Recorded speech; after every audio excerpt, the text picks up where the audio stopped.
दोस्तों, जो लोग यूपी टेट की तैयारी कर रहे हो या फिर जिन लोग का यूपी टेट का पेपर होने वाला है, तो उनके लिए आज का वीडियो बहुत ही ज़्यादा इम्पोर्टेंट होने वाला है, क्योंकि आज हम कंप्लीट करने वाले हैं संपूर्ण सीडीपी का 1000 क्वेश्चन। और जो लोग मेरा पूरा लेक्चर देख लेंगे, आपको किसी का भी लाइव लेक्चर पूरा दिन का मैराथन देखने की आवश्यकता नहीं पड़ेगी।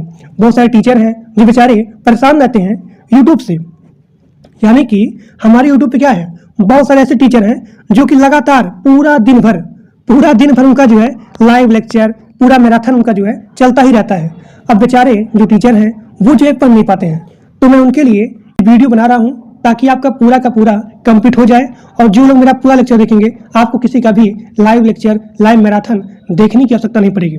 तो मैं टीचर के लिए यहाँ पे ज़्यादा करके वीडियो बना रहा हूँ ताकि आपको ज़्यादा परेशान न होना पड़े और कम समय में आप ज़्यादा कंटेंट, ज़्यादा क्वेश्चन, ज़्यादा टॉपिक आपका कवर हो जाए। तो हमारे चैनल पे संपूर्ण जो भी सब्जेक्ट है, उन सभी सब्जेक्ट का यहाँ पे 1000 क्वेश्चन कम समय में कराया जा रहा है। और आपको मात्र 99 रुपया में संपूर्ण यूपी टेट का पूरा सिलेबस मिल जाएगा। चाहे आपका संस्कृत हो गया, चाहे आपका हिंदी हो गया, और चाहे आपका सीडीपी हो गया, चाहे आपका ईवीएस हो गया, पूरा का पूरा जो है 1000 क्वेश्चन। इतना अगर आप पढ़ लेते हैं, आपको किसी का भी लाइव लेक्चर, लाइव मैराथन, मैं आपको गारंटी देता हूँ, किसी का भी लाइव लेक्चर देखने की आवश्यकता नहीं पड़ेगी। तो आप लोग मेरे पूरे लेक्चर को, यानी कि इस वीडियो को मैक्सिमम शेयर करिए और पूरा वीडियो देखिए विदाउट एनी स्किप। तो मैं यहाँ पे 1000 क्वेश्चन, जितने सारे टॉपिक हैं, जितने सारे सब्जेक्ट हैं, उन सभी सब्जेक्ट का यहाँ पे 1000 क्वेश्चन कराने वाला हूँ। आपका ईवीएस पूरा का पूरा कंप्लीट है। इसी प्रकार से आज हम कंप्लीट करने वाले हैं संपूर्ण सीडीपी का 1000 क्वेश्चन। और आपको पूरा का पूरा नोट्स जो है मात्र 99 रुपया में मिल जाएगा। तो जो लोग इतना पढ़ लेते हैं, मैं आपको गारंटी देता हूँ, मैं जो है उन टीचर को गारंटी देता हूँ जो बेचारे परेशान रहते हैं, उसको किसी का भी लाइव लेक्चर, लाइव मैराथन देखने की आवश्यकता नहीं पड़ेगी। तो नोट्स को परचेज करने के लिए आपके सामने यहाँ पे एक नंबर दिया गया है। इसी नंबर पे आपको मात्र 99 रुपया गूगल पेमेंट करना है और उस पेमेंट का स्क्रीनशॉट इसी नंबर के व्हाट्सएप पे भेज देना है और आपको वहीं पे जो है पूरा का पूरा यूपी टेट का संपूर्ण नोट्स मिल जाएगा।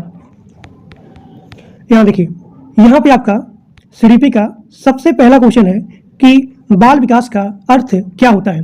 तो आप लिखेंगे, जो भी बच्चे होते हैं, जो भी शिशु होते हैं, उनके जन्म से लेकर के किशोरावस्था तक जो उनका शारीरिक विकास होता है, मानसिक विकास होता है, सामाजिक विकास होता है, और जो उनके भावना में परिवर्तन होता है, उसे बोलते हैं बाल विकास। ठीक। अब यहाँ पे आपका अगला क्वेश्चन है कि बाल मनोविज्ञान का जनक किसे कहा जाता है। तो आप लिखेंगे, जीन पियाजे को बाल मनोविज्ञान का जनक कहा जाता है। अगला क्वेश्चन है, संज्ञानात्मक विकास का सिद्धांत किसका है। तो आप लिखेंगे, जीन पियाजे का है। जीन पियाजे को बाल मनोविज्ञान का जनक कहा जाता है और जीन पियाजे को ही, यानी कि जो भी यहाँ पे जीन पियाजे हैं, इन्होंने ही यहाँ पे संज्ञानात्मक विकास का सिद्धांत दिया है। अगला क्वेश्चन है कि पियाजे के अनुसार विकास के कितने चरण होते हैं। तो पियाजे के अनुसार विकास के 4 चरण होते हैं, 4 चरण होते हैं। अगला क्वेश्चन है, संवेदीगत अवस्था की आयु कितनी होती है। तो संवेदीगत अवस्था की जो आयु होती है वो है जन्म से लेकर के 2 वर्ष तक। इसमें आपका पूरा का पूरा previous year question, expected question और जो भी आपका मल्टीपल टाइम रिपीटेड क्वेश्चन है, उन सभी को यहाँ पे कंप्लीट करवाया जा रहा है। पूर्व संक्रियात्मक अवस्था की आयु क्या होती है। तो आप लिखेंगे, पूर्व संक्रियात्मक अवस्था की जो आयु होती है वो होती है 2 से लेकर के 7 वर्ष तक। अगला आपका है कि मूर्त संक्रियात्मक अवस्था की आयु कितनी होती है। तो आप लिखेंगे 7 से लेकर के 11 वर्ष तक। 7 से लेकर के 11 वर्ष तक होती है मूर्त संक्रियात्मक अवस्था। इसका ट्रिक क्या होता है, यहाँ पे दिया गया है मूर्त, यानी कि इसको आप जोड़िए मरने से, हम साथ साथ जिएंगे। यहाँ पे एक है, यानी कि यहाँ पे एक प्रेमी है और यहाँ पे एक प्रेमिका है, तो वो बोलते हैं कि हम साथ साथ जिएंगे और साथ साथ मरेंगे। तो यही आपका ट्रिक हो गया कि हम साथ साथ जिएंगे, यानी कि 7 से लेकर के, कौन बोल रहा है, एक प्रेमी है और एक यहाँ पे प्रेमिका है, ये दोनों बोल रहे हैं कि हम साथ साथ जिएंगे और साथ साथ मरेंगे। तो मरने से आप लीजिए मूर्त से। तो जब भी पूछा जाए कि मूर्त संक्रियात्मक अवस्था की एज कितनी होती है, आयु कितनी होती है, तो आप लिखेंगे 7 से लेकर के 11 वर्ष तक। अब यहाँ पे आपका अगला है कि औपचारिक संक्रियात्मक अवस्था की आयु कितनी होती है। तो आप लिखेंगे 11 वर्ष से आगे। 11 वर्ष से आगे आपका होता है औपचारिक संक्रियात्मक अवस्था। ठीक। अगला क्वेश्चन है, सीखने का सामाजिक सिद्धांत किसने दिया था? तो सीखने का सामाजिक सिद्धांत दिया था बंडुरा ने। प्रबल सिद्धांत किसका है? तो स्किनर का है। प्रबल सिद्धांत स्किनर का है। अगला क्वेश्चन है, शास्त्रीय अनुबंधन सिद्धांत किसने दिया था? तो आप लिखेंगे शास्त्रीय अनुबंधन सिद्धांत दिया था पावलोव ने शास्त्रीय अनुबंधन सिद्धांत दिया था। जो लोग इस पीपीटी को परचेज करेंगे, कम से कम आप 10 बार इसका रीडिंग करेंगे। मैं आपको गारंटी देता हूं, एक सिंगल क्वेश्चन क्लास से बाहर नहीं आएगा, क्योंकि सारे क्वेश्चन बहुत ही ज्यादा इंपॉर्टेंट है और इतना आपके एग्जाम के लिए पर्याप्त है। बुद्धि परीक्षण किसने बनाया था? तो आप लिखेंगे बुद्धि परीक्षण बीने ने और यहाँ पे साइमन ने बनाया था। आईक्यू का सूत्र क्या होता है? देखिए, कई बार आपके एग्जाम में आता है कि जो भी आपका आईक्यू होता है उसका सूत्र क्या होता है? तो आप लिखेंगे मानसिक आयु भागा वास्तविक आयु।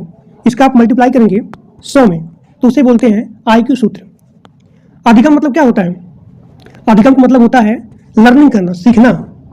तो अधिगम का अर्थ क्या होता है? आप लिखेंगे अनुभव से व्यवहार में अस्थायी परिवर्तन, उसे बोलते हैं अधिगम, यानी कि लर्निंग। प्रेरणा क्या है? व्यवहार को दिशा देने वाली शक्ति। व्यवहार को दिशा देने वाली शक्ति को ही प्रेरणा कहा जाता है। अगला क्वेश्चन है कि आंतरिक प्रेरणा क्या होता है? यानी कि जो अंदर से प्रेरणा आती है, यानी कि आपका अंदर से, आंतरिक से, अंदर से प्रेरणा कब आएगी?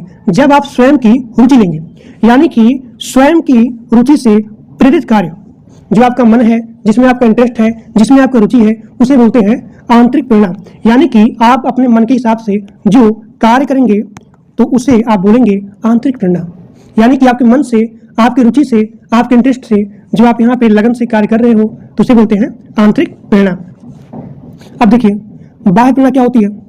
कि आप या तो दंड से या फिर पुरस्कार से, इससे आप प्रेरित हो, तब जो है आप यहाँ पे कार्य कर रहे हो, तो उसे बोलते हैं बाह्य प्रेरणा।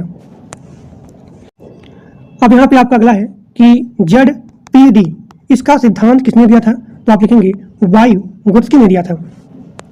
बहुबुद्धि सिद्धांत किसका है? हार्वर्ड गार्डनर का है।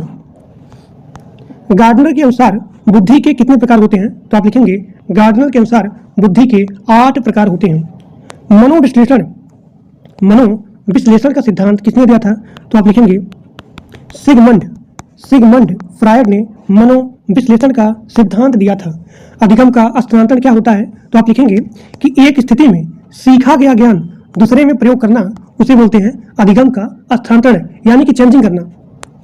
अब यहाँ देखिए, शिक्षा का मुख्य उद्देश्य क्या होता है? सर्वांगीण विकास, यानी कि इसमें आपका मानसिक विकास हो, इसमें आपका सामाजिक विकास हो, इसमें आपका सांस्कृतिक विकास हो, यानी कि ऑल डेवलपमेंट, सभी प्रकार से जो भी आपका विकास होता है, जो भी यहाँ पे शिशु का विकास होता है, उसे बोलते हैं सर्वांगीण विकास करना। तो शिक्षा का यही मुख्य उद्देश्य होता है। अब यहाँ पे आपका अगला क्वेश्चन है कि बाल केंद्रित शिक्षा का समर्थन किसने दिया था? तो आप लिखेंगे जॉन डुई ने दिया था। जॉन डुई ने बाल केंद्रित शिक्षा का समर्थन दिया था। निर्माणवाद सिद्धांत किसका है? तो आप लिखेंगे वाइगोत्स्की का है। निर्माणवाद सिद्धांत किसका है? तो आप लिखेंगे वाइगोत्स्की का है। बहुत इंपॉर्टेंट क्लास आपका चल रहा है और ये सारे क्वेश्चन बहुत इंपॉर्टेंट है। सारे क्वेश्चन प्रीवियस ईयर के हैं, एक्सपेक्टेड क्वेश्चन है, तो आप सभी लोग बिना स्किप किए वीडियो पूरा देखिएगा। अनुशासन का सर्वोत्तम रूप क्या होता है? तो आप लिखेंगे आत्म अनुशासन। बालक का प्रथम शिक्षक कौन होता है? तो आप लिखेंगे माता होती हैं। जो हमारी माँ है, जो हमारी माता है, जो हमारी मम्मी है, वही बालक की सबसे पहली शिक्षक होती हैं। अगला क्वेश्चन है कि विकास का सबसे महत्वपूर्ण कारक क्या होता है? तो आप लिखेंगे विकास का सबसे महत्वपूर्ण कारक है वंशानुक्रम और यहाँ पे वातावरण। समावेशी शिक्षा का अर्थ क्या होता है? तो आप लिखेंगे समावेशी शिक्षा का अर्थ होता है कि सभी बच्चों को साथ में पढ़ाना। प्रतिभाशाली बालक किसे कहते हैं? तो आप लिखेंगे जिनकी बुद्धि सामान्य से अधिक हो, उसे बोलते हैं प्रतिभाशाली बालक।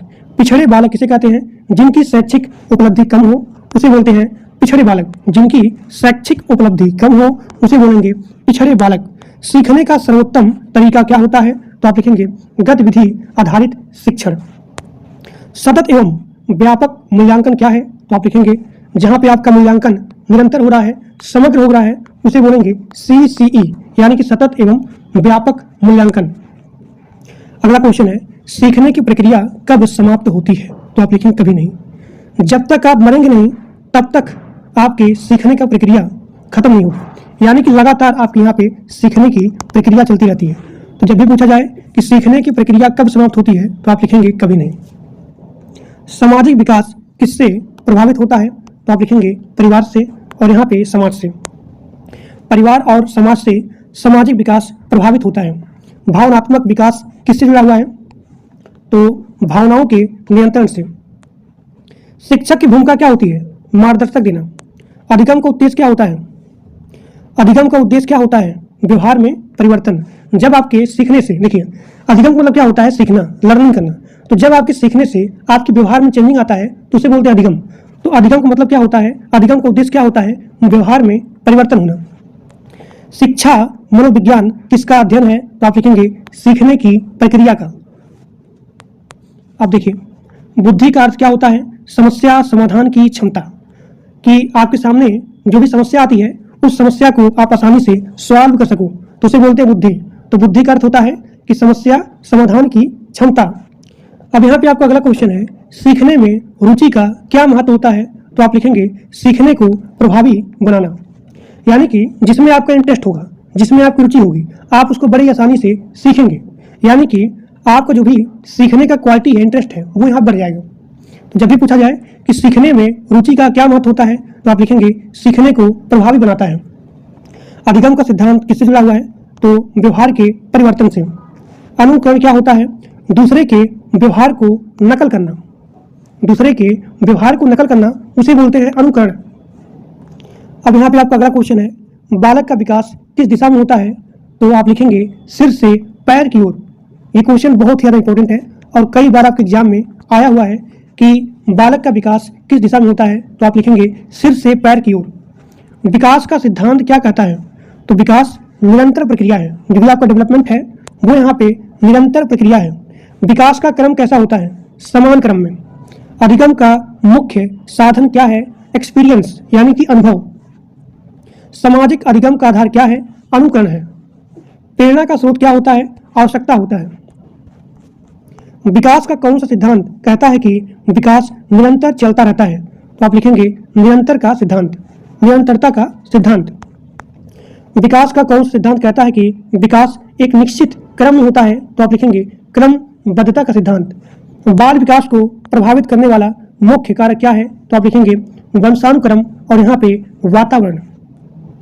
अधिगम का स्थानांतरण कितने प्रकार का होता है, तो आप लिखेंगे अधिगम का स्थानांतरण 3 प्रकार का होता है। पहला आपका होता है सकारात्मक, नकारात्मक और यहाँ पे शून्य। एक बार फिर से बोलता हूँ, अधिगम का स्थानांतरण कितने प्रकार का होता है, तो आप लिखेंगे 3 प्रकार का होता है। पहला आपका होता है सकारात्मक यानी कि पॉजिटिव, दूसरा आपका होता है नकारात्मक यानी कि नेगेटिव, और तीसरा आपका होता है शून्यात्मक यानी कि 0। अब यहाँ पे आपका अगला है सकारात्मक स्थानांतरण क्या होता है, तो आप लिखेंगे एक अधिगम से दूसरे अधिगम में सहायता मिलना। यानी कि जो चीज़ आप पिछला सीख चुके हो उसकी सहायता से दूसरे अधिगम में, यानी कि दूसरा चीज़ सीखने में जो आपको यहाँ सहायता मिलती है उसे बोलते हैं पॉजिटिव यानी कि सकारात्मक स्थानांतरण। एक बार फिर से बोल रहा हूँ क्योंकि क्वेश्चन बहुत इंपॉर्टेंट है। सकारात्मक स्थानांतरण क्या होता है, तो आप लिखेंगे एक अधिगम से दूसरे अधिगम में सहायता मिलना, उसे बोलते हैं सकारात्मक स्थानांतरण। नकारात्मक क्या होता है कि एक अधिगम से दूसरे अधिगम में बाधा आना, तो वो आपका हो गया नकारात्मक। शून्यात्मक क्या हो गया कि कोई भी प्रभाव नहीं पड़ा, यानी कि जब एक अधिगम का दूसरे अधिगम पर कोई प्रभाव ना पड़े तो उसे बोलते हैं शून्य स्थानांतरण। अब देखिए बुद्धि का त्रिआयामी सिद्धांत किसने दिया था, this is the very very very very most important, और कई बार क्वेश्चन आपके एग्जाम में आया हुआ है कि बुद्धि का त्रिआयामी सिद्धांत किसने दिया था, तो आपको नोट करना है गिलफोर्ड ने, गिलफोर्ड ने। इस लेक्चर में आपका 1000 क्वेश्चन, 1000 सीडीपी का क्वेश्चन कंप्लीट होने वाला है। जो लोग पूरा लेक्चर देखेंगे आपको किसी का भी मैराथन देखने की आवश्यकता नहीं पड़ेगी, मैं आपको गारंटी देता हूँ। सीखने की तैयारी का सिद्धांत किसका है, तो आप लिखेंगे थॉर्नडाइक का है। प्रभाव का नियम किसने दिया था, तो आप लिखेंगे थॉर्नडाइक ने। अभ्यास का नियम थॉर्नडाइक ने। परिपक्वता का सिद्धांत किससे जुड़ा हुआ है, परिपक्वता का सिद्धांत किससे जुड़ा हुआ है, तो आप लिखेंगे विकास की प्राकृतिक प्रक्रिया से। परिपक्वता किससे संबंधित है, तो आप लिखेंगे जैविक विकास से। सीखने की प्रक्रिया में शिक्षक की क्या भूमिका होती है, तो शिक्षक की भूमिका होती है मार्गदर्शक देना, और यहाँ पे सहायक के रूप में। यानी कि शिक्षक का यहाँ भूमिका होता है सीखने में, मार्गदर्शक का, और यहाँ पे सहायक का। प्रेरणा कितने प्रकार की होती है? तो आप लिखेंगे प्रेरणा 2 प्रकार की होती है। पहला आपका है आंतरिक और दूसरा आपका है बाह्य। जब आपका अंदर से रुचि होता है किसी काम को करने में तो उसे बोलते हैं आंतरिक। जब आप किसी पुरस्कार से या फिर दंड से कार्य को करते हैं तो उसे बोलते हैं बाह्य प्रेरणा। अब देखिए आंतरिक प्रेरणा का उदाहरण क्या है? तो रुचि से, यानी कि मन से पढ़ाई करना। जैसे कि अगर आप मेरा लेक्चर मन से देख रहे हैं, अपनी इच्छा से देख रहे हैं, इंटरेस्टिंग से देख रहे हैं, तो उसे बोलते हैं आंतरिक प्रेरणा। और जैसे मैं यहाँ पढ़ा रहा हूँ, आराम से देख रहे हो लेट के, कोई इंटरेस्ट नहीं है, कोई रुचि नहीं है, तो उसे बोलते हैं बाह्य प्रेरणा। कि अगर हम देखेंगे नहीं तो हमारा एग्जाम नहीं होगा।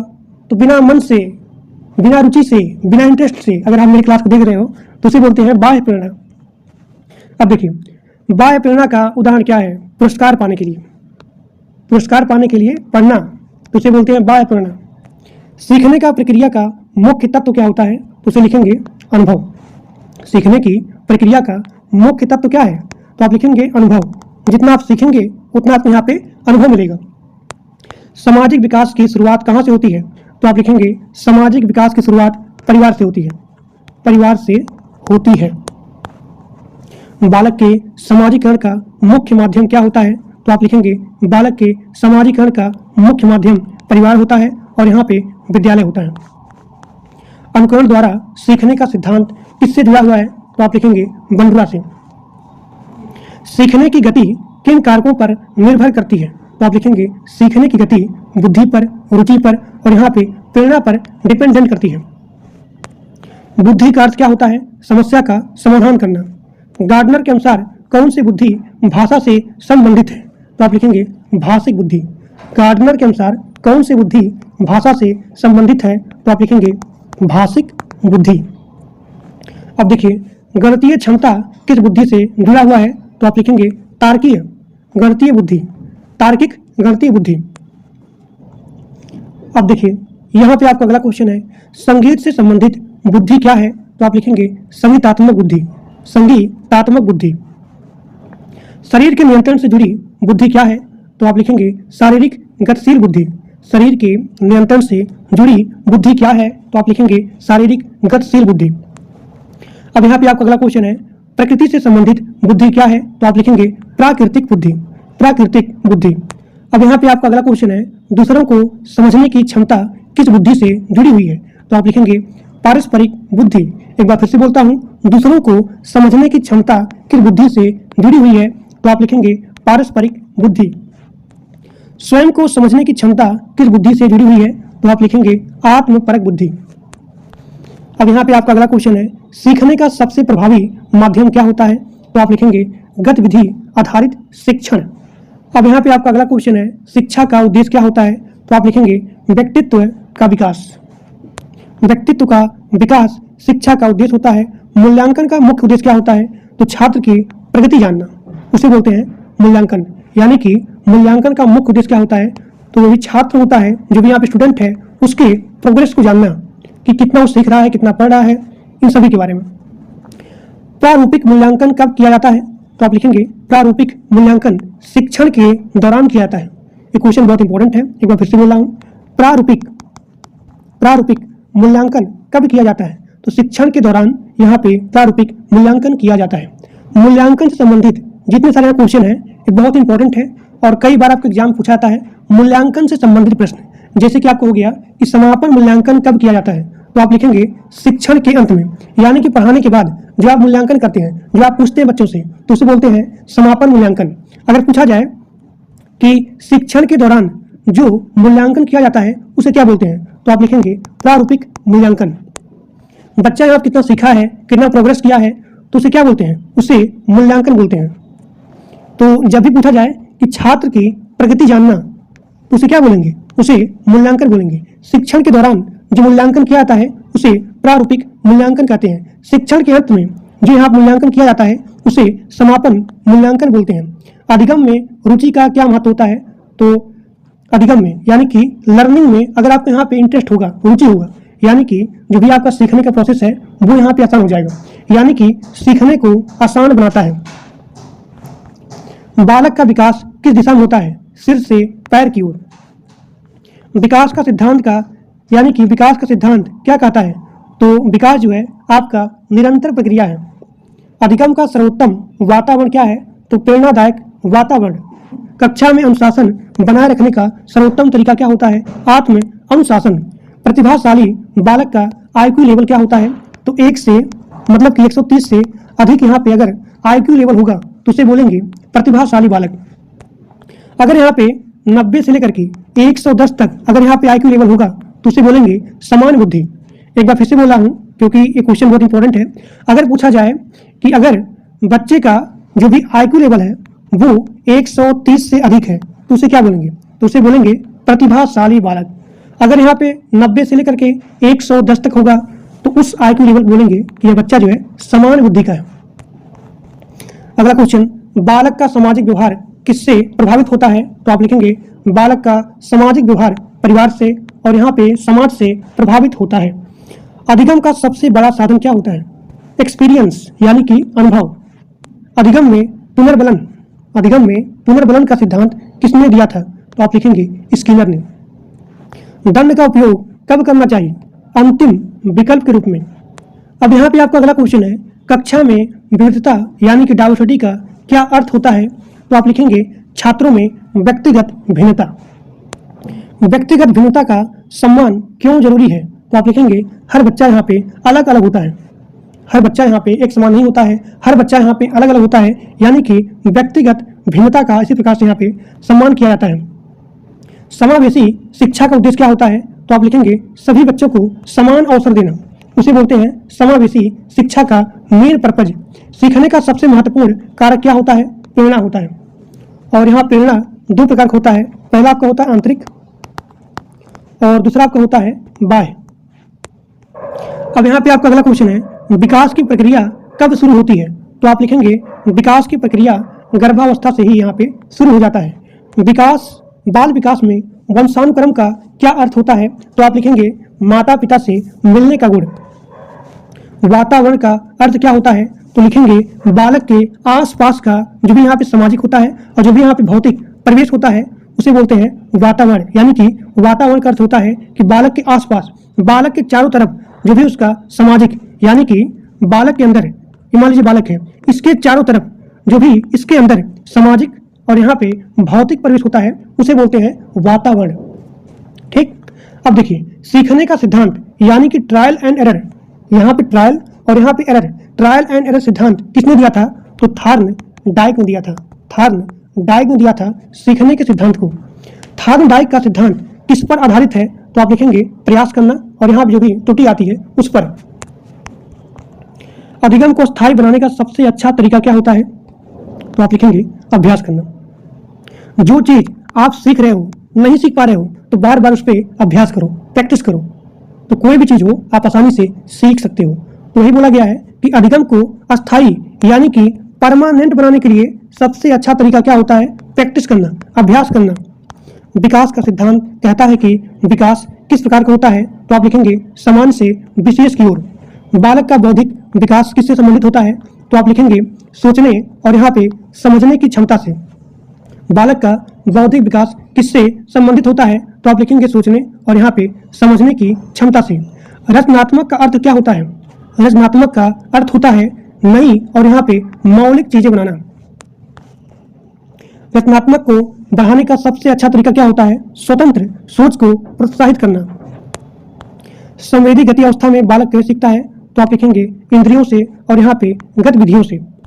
पूर्व संक्रियात्मक अवस्था में बालक की सोच कैसी होती है? तो आप लिखेंगे पूर्व संक्रियात्मक अवस्था में बालक की सोच होती है प्रतीकात्मक और यहाँ पे कल्पनात्मक। यहाँ देखिए प्रतीकात्मक और यहाँ पे कल्पनात्मक, ये किसमें होता है? पूर्व संक्रियात्मक अवस्था में होता है। अब यहाँ पे आपका अगला क्वेश्चन है, मूर्त संक्रियात्मक अवस्था में बालक क्या सीखता है? तो आप लिखेंगे तार्किक करना और यहाँ पे ठोस वस्तुओं पर सोच करना। औपचारिक संक्रियात्मक अवस्था में बालक क्या कर सकता है? तो आप लिखेंगे अमूर्त सोच। अगला क्वेश्चन है, सीखने का सबसे प्रभावी सिद्धांत क्या माना जाता है? तो आप लिखेंगे क्रियात्मक अधिगम करना। सीखने का सबसे प्रभावी सिद्धांत क्या माना जाता है? क्रियात्मक अधिगम। समाजीकरण का अर्थ क्या होता है? तो आप लिखेंगे समाज के नियम सीखना, उसे बोलते हैं समाजीकरण। यानी कि समाज के नियम को सीखना ही यहाँ पे समाजीकरण कहलाता है। और समाजीकरण का पहला माध्यम क्या होता है? तो आप लिखेंगे परिवार होता है। विद्यालय समाजीकरण में क्या भूमिका होती है? तो आप लिखेंगे सामाजिक मूल्यों का विकास होता है। एक बार फिर से बोलता हूँ, विद्यालय समाजीकरण में क्या भूमिका निभाता है? तो आप लिखेंगे सामाजिक मूल्यों का विकास करना। व्यक्तित्व का अर्थ क्या होता है? तो व्यक्ति के व्यवहार और यहाँ पे गुणों का समूह। तो आपको हो गया व्यक्तित्व का अर्थ। व्यक्तित्व विकास को कौन प्रभावित करता है? परिवार, समाज और यहाँ पे शिक्षा।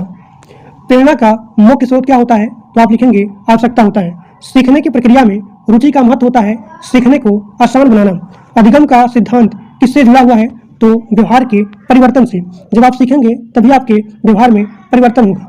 अनुकरण का अर्थ क्या होता है? दूसरे का नकल करना, उसे बोलते हैं अनुकरण। यहाँ पे आपका अगला क्वेश्चन है, बांडुरा के सिद्धांत का मुख्य तत्व क्या होता है? तो आप लिखेंगे मॉडलिंग। एक बार फिर से बोलता हूँ क्योंकि क्वेश्चन बहुत इंपॉर्टेंट है। बांडुरा के सिद्धांत का मुख्य तत्व क्या होता है? तो आप लिखेंगे मॉडलिंग। सीखने का सबसे अच्छा वातावरण क्या है? तो आप लिखेंगे सहयोगात्मक वातावरण। अनुशासन का सर्वोत्तम प्रकार क्या होता है? तो आप लिखेंगे आत्म अनुशासन। बालक की जिज्ञासा को क्या करना चाहिए? तो जो भी बालक का जिज्ञासा होता है उसको हमेशा प्रोत्साहित करना चाहिए। शिक्षक का मुख्य कार्य क्या होता है? मार्गदर्शक देना। अधिगम में पुनर्बलन का क्या महत्व होता है? तो आप लिखेंगे सीखने को मजबूत बनाता है। सकारात्मक पुनर्बलन क्या होता है? तो आप लिखेंगे अच्छे व्यवहार पर पुरस्कार देना। नकारात्मक क्या होता है? अवांछित स्थिति हटाकर व्यवहार बढ़ाना। दंड का उद्देश्य क्या होता है? गलत व्यवहार को रोकना। कक्षा में विविधता का अर्थ क्या होता है? छात्रों में व्यक्तिगत भिन्नता। व्यक्तिगत भिन्नता का मुख्य कार्य क्या होता है? वंशानुकरण और यहाँ पे वातावरण। कभी कभी यहाँ क्वेश्चन रिपीट हो रहा है, तो रिपीट इसलिए हो रहा है ताकि आपका यहाँ पे रिवीजन भी हो जाए। समावेशी शिक्षा का उद्देश्य क्या होता है? सभी बच्चों को समान शिक्षा देना। प्रतिभाशाली बालकों की पहचान कैसे होता है? तो आप लिखेंगे उच्च बुद्धि से और यहाँ पे रचनात्मक से। अब यहाँ पे आपका अगला क्वेश्चन है, धीमी गति से सीखने वाले बालक को क्या कहा जाता है? तो आप लिखेंगे मंद बुद्धि बालक। मूल्यांकन का मुख्य उद्देश्य क्या होता है? छात्र की प्रगति जानना। प्रारूपिक मूल्यांकन कब किया जाता है? शिक्षण के दौरान किया जाता है। समापन मूल्यांकन शिक्षण के अंत में किया जाता है। शिक्षा का उद्देश्य क्या होता है? सर्वांगीण विकास करना। सीखने की प्रक्रिया में सबसे महत्वपूर्ण तत्व क्या होता है? अनुभव होता है, एक्सपीरियंस होता है। सीखने यानी कि अधिगम का सबसे प्रभावी तरीका क्या होता है? तो आप लिखेंगे गतिविधि आधारित शिक्षण करना। बालक की रचनात्मक कैसे बढ़ाई जा सकती है? तो आप लिखेंगे उसको फ्री होकर के सोचने दें, यानी कि स्वतंत्र सोच से बालक की रचनात्मक को बढ़ाया जा सकता है। बालक का भावनात्मक विकास किससे जुड़ा हुआ है? तो उसके भावना के नियंत्रण से। बालक का सामाजिक विकास किससे जुड़ा हुआ है? समाज के साथ संबंध। ठीक। सीखने की प्रक्रिया कब तक चलती रहती है? जीवन भर। जब तक आप मरेंगे नहीं तब तक यहाँ पे सीखने का प्रोसेस, सीखने की प्रक्रिया यहाँ पे चलती रहती है। अधिगम का मुख्य साधन क्या होता है? तो अधिगम का मुख्य साधन होता है एक्सपीरियंस यानी कि अनुभव। शिक्षण का आदर्श गुण क्या होता है? धैर्य होता है और यहाँ पे सहानुभूति होता है। विकास और बुद्धि में क्या अंतर होता है? तो आप लिखेंगे वृद्धि शारीरिक परिवर्तन होता है, जबकि विकास का मतलब होता है समग्र परिवर्तन। विकास किस प्रकार की प्रक्रिया होती है? तो आप लिखेंगे विकास निरंतर प्रक्रिया होती है। विकास का सिद्धांत जो यहाँ पे दिया गया है सिर से पैर की ओर, तो इसे कौन सा सिद्धांत बोलते हैं? तो आप लिखेंगे सेफेलो कार्डल सिद्धांत। विकास का सिद्धांत केंद्र से बाहर की ओर क्या कहलाता है? तो आप लिखेंगे प्रैक्सिमो डिस्टल सिद्धांत। अब यहाँ पे आपका अगला क्वेश्चन है, परिपक्वता का सिद्धांत किससे संबंधित है? तो आप लिखेंगे जैविक विकास से। परिपक्वता का सिद्धांत किससे संबंधित है? तो आप लिखेंगे जैविक विकास से। सीखने की तैयारी का सिद्धांत किसने दिया था? तो आप लिखेंगे थॉर्नडाइक ने। प्रभाव का नियम किससे संबंधित है? तो आप लिखेंगे थॉर्नडाइक के अधिगम सिद्धांत से। स्किनर के सिद्धांत को कहा जाता है क्रियात्मक अनुबंधन सिद्धांत। सीखने के सिद्धांत को कहा जाता है क्रियात्मक अनुबंधन सिद्धांत। पावलोव के सिद्धांत को कहा जाता है शास्त्रीय अनुबंधन सिद्धांत। शास्त्रीय अनुबंधन सिद्धांत। अधिगम का सबसे महत्वपूर्ण तत्व क्या होता है? अनुभव होता है। सामाजिकरण की प्रक्रिया कब शुरू होती है? जन्म से। जन्म से ही सामाजिकरण की प्रक्रिया यहाँ पे स्टार्ट हो जाता है, प्रारंभ हो जाता है। बालक का पहला सामाजिक समूह कौन सा है? तो आप देखेंगे सबसे पहले परिवार आता है। एक बार फिर से बोल रहा हूँ, बालक का सबसे पहला सामाजिक समूह कौन होता है? परिवार होता है, फैमिली होती है। विद्यालय का मुख्य कार्य क्या होता है? शिक्षा और यहाँ पे सामाजिकरण। व्यक्तित्व विकास को सबसे अधिक कौन प्रभावित करता है? तो आप लिखेंगे परिवार करता है। बुद्धि का मापन किससे किया जाता है? तो बुद्धि परीक्षण से किया जाता है। अगर आपका IQ लेवल 90 से 110 तक है तो उसे बोलेंगे समान स्तर का IQ लेवल। प्रतिभाशाली बालक का IQ लेवल होता है 130 से अधिक होता है। अगर आपका IQ लेवल 70 से कम है यानी कि आप यहाँ पे मंद बुद्धि के बालक हैं। रचनात्मक का विकास कैसे किया जाता है? तो आप लिखेंगे स्वतंत्र सोच को अगर आप यहाँ पे बढ़ावा देंगे तभी यहाँ पे रचनात्मक का विकास होगा। प्रेरणा का मुख्य उद्देश्य क्या होता है? सीखने के लिए प्रेरित करना। सीखने के लिए प्रेरित करना, तो यही प्रेरणा का मुख्य उद्देश्य होता है। अधिगम का सबसे प्रभावी माध्यम क्या है? तो अधिगम का सबसे प्रभावी माध्यम होता है गतिविधि आधारित शिक्षण करना। बाल केंद्रित शिक्षा किसने दी थी? तो आप लिखेंगे जॉन डुई ने बाल केंद्रित शिक्षा दी थी। और ये क्वेश्चन बहुत इंपॉर्टेंट है, एक बार फिर से बोल रहा हूँ कि बाल केंद्रित शिक्षा किसने दिया था? तो आप लिखेंगे जॉन डुई ने। करके सीखने का सिद्धांत किससे जुड़ा हुआ है? तो जॉन डुई से ही जुड़ा हुआ है। अब यहाँ पे आपका अगला क्वेश्चन है कि ZPD यानी कि निकटस्थ विकास क्षेत्र, इसका सिद्धांत किसका है? तो आप लिखेंगे ZPD का सिद्धांत है वाइगोत्स्की का। वाइगोत्स्की का। स्कैफोल्डिंग किस सिद्धांत से जुड़ा हुआ है? तो आप लिखेंगे वाइगोत्स्की से। अब यहाँ पे आपका अगला क्वेश्चन है बहुबुद्धि सिद्धांत किसने दिया था? तो आप लिखेंगे हार्वर्ड गार्डनर ने। भाषिक बुद्धि किससे संबंधित है? तो भाषा से और यहाँ पे शब्दों से। तार्किक गणितीय बुद्धि किससे संबंधित है? तो आप लिखेंगे तर्क से और यहाँ पे गणित से। संगीतात्मक बुद्धि किससे संबंधित है? तो संगीत से और यहाँ पे ध्वनि से। संगीत से ध्वनि से। शारीरिक गतिशील बुद्धि किससे संबंधित है? तो शरीर से, मतलब कि यहाँ पे शरीर के गतिविधियों से। एक बार फिर से बोल रहा हूँ कि शारीरिक गतिशील बुद्धि किससे संबंधित है? तो आप लिखेंगे शरीर के गतिविधियों से। सभी लोग प्लीज बोर मत होइएगा क्योंकि क्लास आपका बहुत इंपॉर्टेंट है और बहुत सारे टीचर दिन भर आपका मैराथन करते हैं। बस आपको केवल यही क्लास देखना है, आपका पूरा का पूरा CDP कंप्लीट हो जाएगा। इससे बाहर, इससे एक्स्ट्रा चीज़ें आपको पढ़ने की रिक्वायरमेंट नहीं है। इतना आपके एग्जाम के लिए इनफ है। बस आप PPT को कम से कम 10 बार 15 बार रीड करिएगा and that's are enough for your exam. और एक सिंगल क्वेश्चन क्लास से बाहर नहीं आएगा क्योंकि सारे टॉपिक आपका इसी 1000 क्वेश्चन में कंप्लीट हो जा रहे हैं। और जिन लोग को नोट चाहिए तो मात्र 99 रुपये में इसका संपूर्ण नोट्स मिल जाएगा। और आपको इस नोट्स को परचेज करने के लिए 630 73 22 789 पर गूगल पेमेंट करना है और उस पेमेंट का स्क्रीनशॉट इसी नंबर के व्हाट्सएप भेज देना है और आपको वहीं पे संपूर्ण नोट्स मिल जाएगा। अब यहाँ पे आपका अगला क्वेश्चन है प्राकृतिक बुद्धि किससे संबंधित है? तो आप लिखेंगे प्रकृति से। पारस्परिक बुद्धि किससे संबंधित है? तो दूसरे के समझने से। दूसरों के समझने से यहाँ पे पारस्परिक बुद्धि संबंधित है। आत्मपरक बुद्धि किससे संबंधित है? तो आप लिखेंगे स्वयं के समझने से। मूल्यांकन का मुख्य उद्देश्य होता है छात्र के प्रगति को जानना। प्रारूपिक मूल्यांकन कब किया जाता है? शिक्षण के दौरान। अब यहाँ पे आपका अगला क्वेश्चन है कि समापन मूल्यांकन कब किया जाता है? तो शिक्षण के अंत में यहाँ पे समापन मूल्यांकन किया जाता है। CCE इसका जो है फुल फॉर्म क्या होता है? तो आप लिखेंगे C का मतलब कॉन्टिन्यूअस, इस C का मतलब होता है कंप्रीहेंसिव और E का मतलब होता है इवोल्यूशन यानी कि मूल्यांकन करना। व्यक्तिगत भिन्नता का अर्थ क्या होता है? तो आप लिखेंगे प्रत्येक बालक का अलग होना। कक्षा में विविधता क्यों होती है? तो आप लिखेंगे व्यक्तिगत भिन्नताओं के कारण। समावेशी शिक्षा का उद्देश्य क्या होता है? सभी बच्चों को समान शिक्षा देना, उसे बोलते हैं समावेशी शिक्षा। अगला क्वेश्चन है विशेष आवश्यकता वाले बच्चों को क्या कहा जाता है? तो उसे बोलेंगे दिव्यांग बच्चे। शिक्षक का मुख्य कार्य क्या होता है? मार्गदर्शन देना। अधिगम में पुनर्बलन का महत्व क्या होता है? सीखने को मजबूत बनाना। सकारात्मक पुनर्बलन का अर्थ क्या होता है? आप लिखेंगे अच्छे व्यवहार का, मतलब कि यहाँ पे अच्छे व्यवहार पर पुरस्कार देना, उसे बोलते हैं सकारात्मक पुनर्बलन। और नकारात्मक पुनर्बलन क्या होता है? तो आप लिखेंगे अवांछित स्थिति हटाकर व्यवहार को बढ़ाना। दंड का उपयोग कब किया जाता है? जब कोई भी ऑप्शन ना बचा रहे तब वहां पे दंड किया जाता है, यानी कि अंतिम उपाय के रूप में।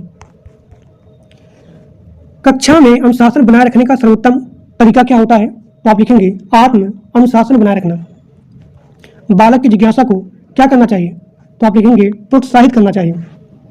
अधिगम का मुख्य उद्देश्य क्या होता है? व्यवहार में परिवर्तन। शिक्षा का अंतिम उद्देश्य क्या होता है? बालक का सर्वांगीण विकास करना। अब यहाँ पे आपका अगला क्वेश्चन है कि विकास की प्रक्रिया किस प्रकार की होती है? तो आप लिखेंगे विकास की प्रक्रिया निरंतर होती है और यहाँ पे क्रमिक होती है, यानी कि क्रमिक और यहाँ पे निरंतर प्रक्रिया होती है, उसे बोलते हैं विकास की प्रक्रिया। बालक का मानसिक विकास किससे संबंधित है? तो आप लिखेंगे सोचने और यहाँ पे समझने की क्षमता पर। सीखने का सबसे अच्छा वातावरण क्या होता है? तो आप लिखेंगे प्रेरणादायक और यहाँ पे सहयोगात्मक वातावरण। बालक की जिज्ञासा को शिक्षक को क्या करना चाहिए? तो आप लिखेंगे उसको प्रोत्साहित करना चाहिए। अधिगम का उद्देश्य क्या होता है? व्यवहार में परिवर्तन लाना। बुद्धि का द्विकारक सिद्धांत किसने दिया था? तो आप लिखेंगे बुद्धि का द्विकारक सिद्धांत दिया था स्पीयरमैन ने। स्पीयरमैन के सिद्धांत में जो जी होता है, तो इस जी का अर्थ क्या होता है? सामान्य बुद्धि, यानी कि जनरल बुद्धि। स्पीयरमैन के सिद्धांत में यश का मतलब क्या होता है? तो आप लिखेंगे विशिष्ट बुद्धि, यानी कि स्पेशल। सीखने की प्रक्रिया में पुनर्बलन का महत्व क्या होता है? सीखने को मजबूत बनाना। अनुकरण द्वारा सीखना किस सिद्धांत पर जुड़ा हुआ है? तो आप लिखेंगे सामाजिक अधिगम सिद्धांत।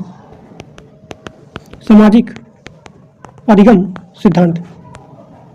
और सामाजिक अधिगम सिद्धांत किसका है? तो आप लिखेंगे बंडुआ का है। बालक का भावनात्मक विकास किससे संबंधित है? तो आप लिखेंगे भावनाओं के नियंत्रण से। बालक का सामाजिक विकास किससे प्रभावित होता है? तो आप लिखेंगे परिवार से और यहाँ पे समाज से।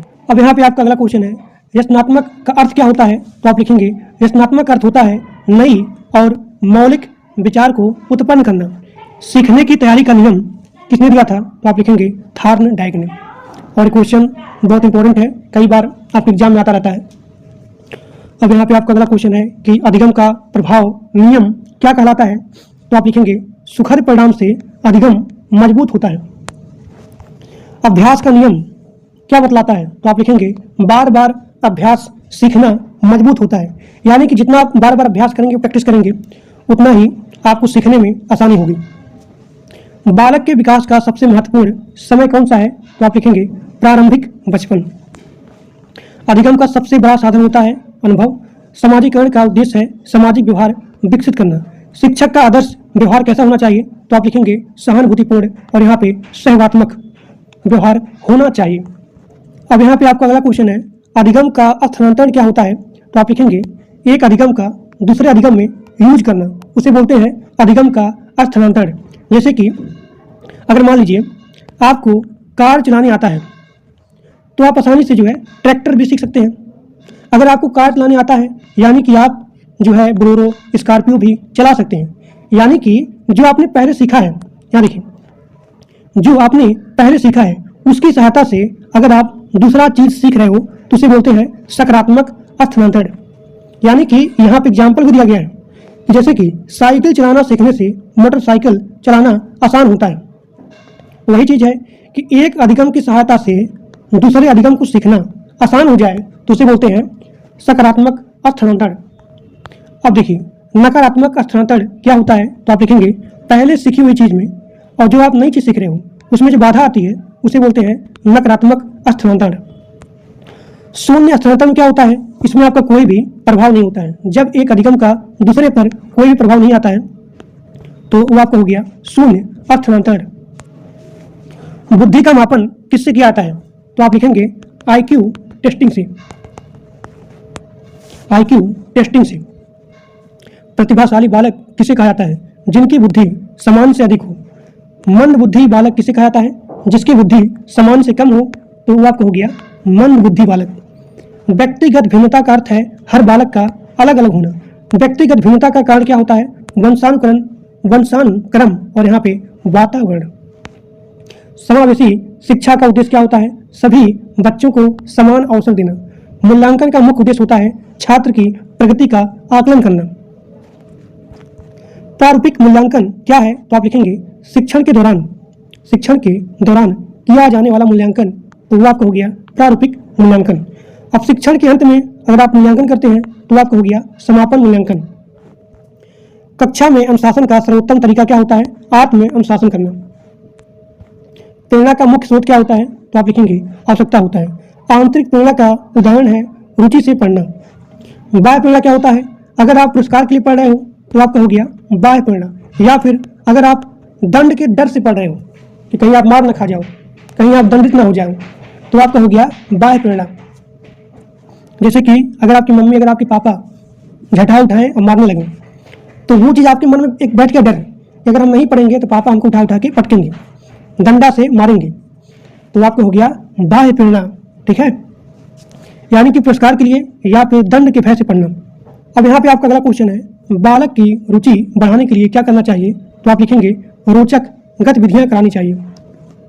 अधिगम को स्थायी बनाने का सबसे अच्छा तरीका क्या होता है? तो आप लिखेंगे अभ्यास करना और यहाँ पे पुनरावृत्ति करना। बालक की रचनात्मक कैसे बढ़ाई जा सकती है? तो आप लिखेंगे स्वतंत्र विचार को प्रोत्साहित करके। सीखने का सबसे प्रभावी तरीका क्या होता है? तो आप लिखेंगे करके सीखना। शिक्षा का मुख्य उद्देश्य होता है सर्वांगीण विकास करना। शिक्षक की भूमिका क्या होती है?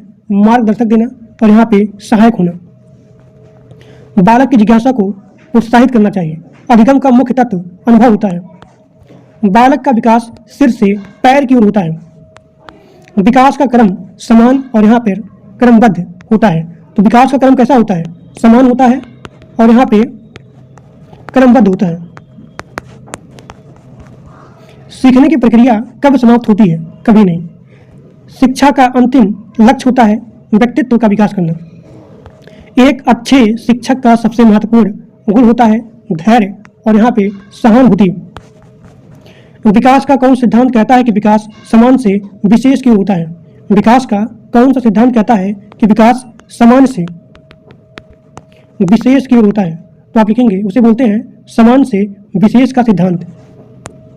बालक का विकास किन मुख्य क्षेत्रों पर होता है? तो आप लिखेंगे कि मैंने बताया था कि बालक का सर्वांगीण विकास।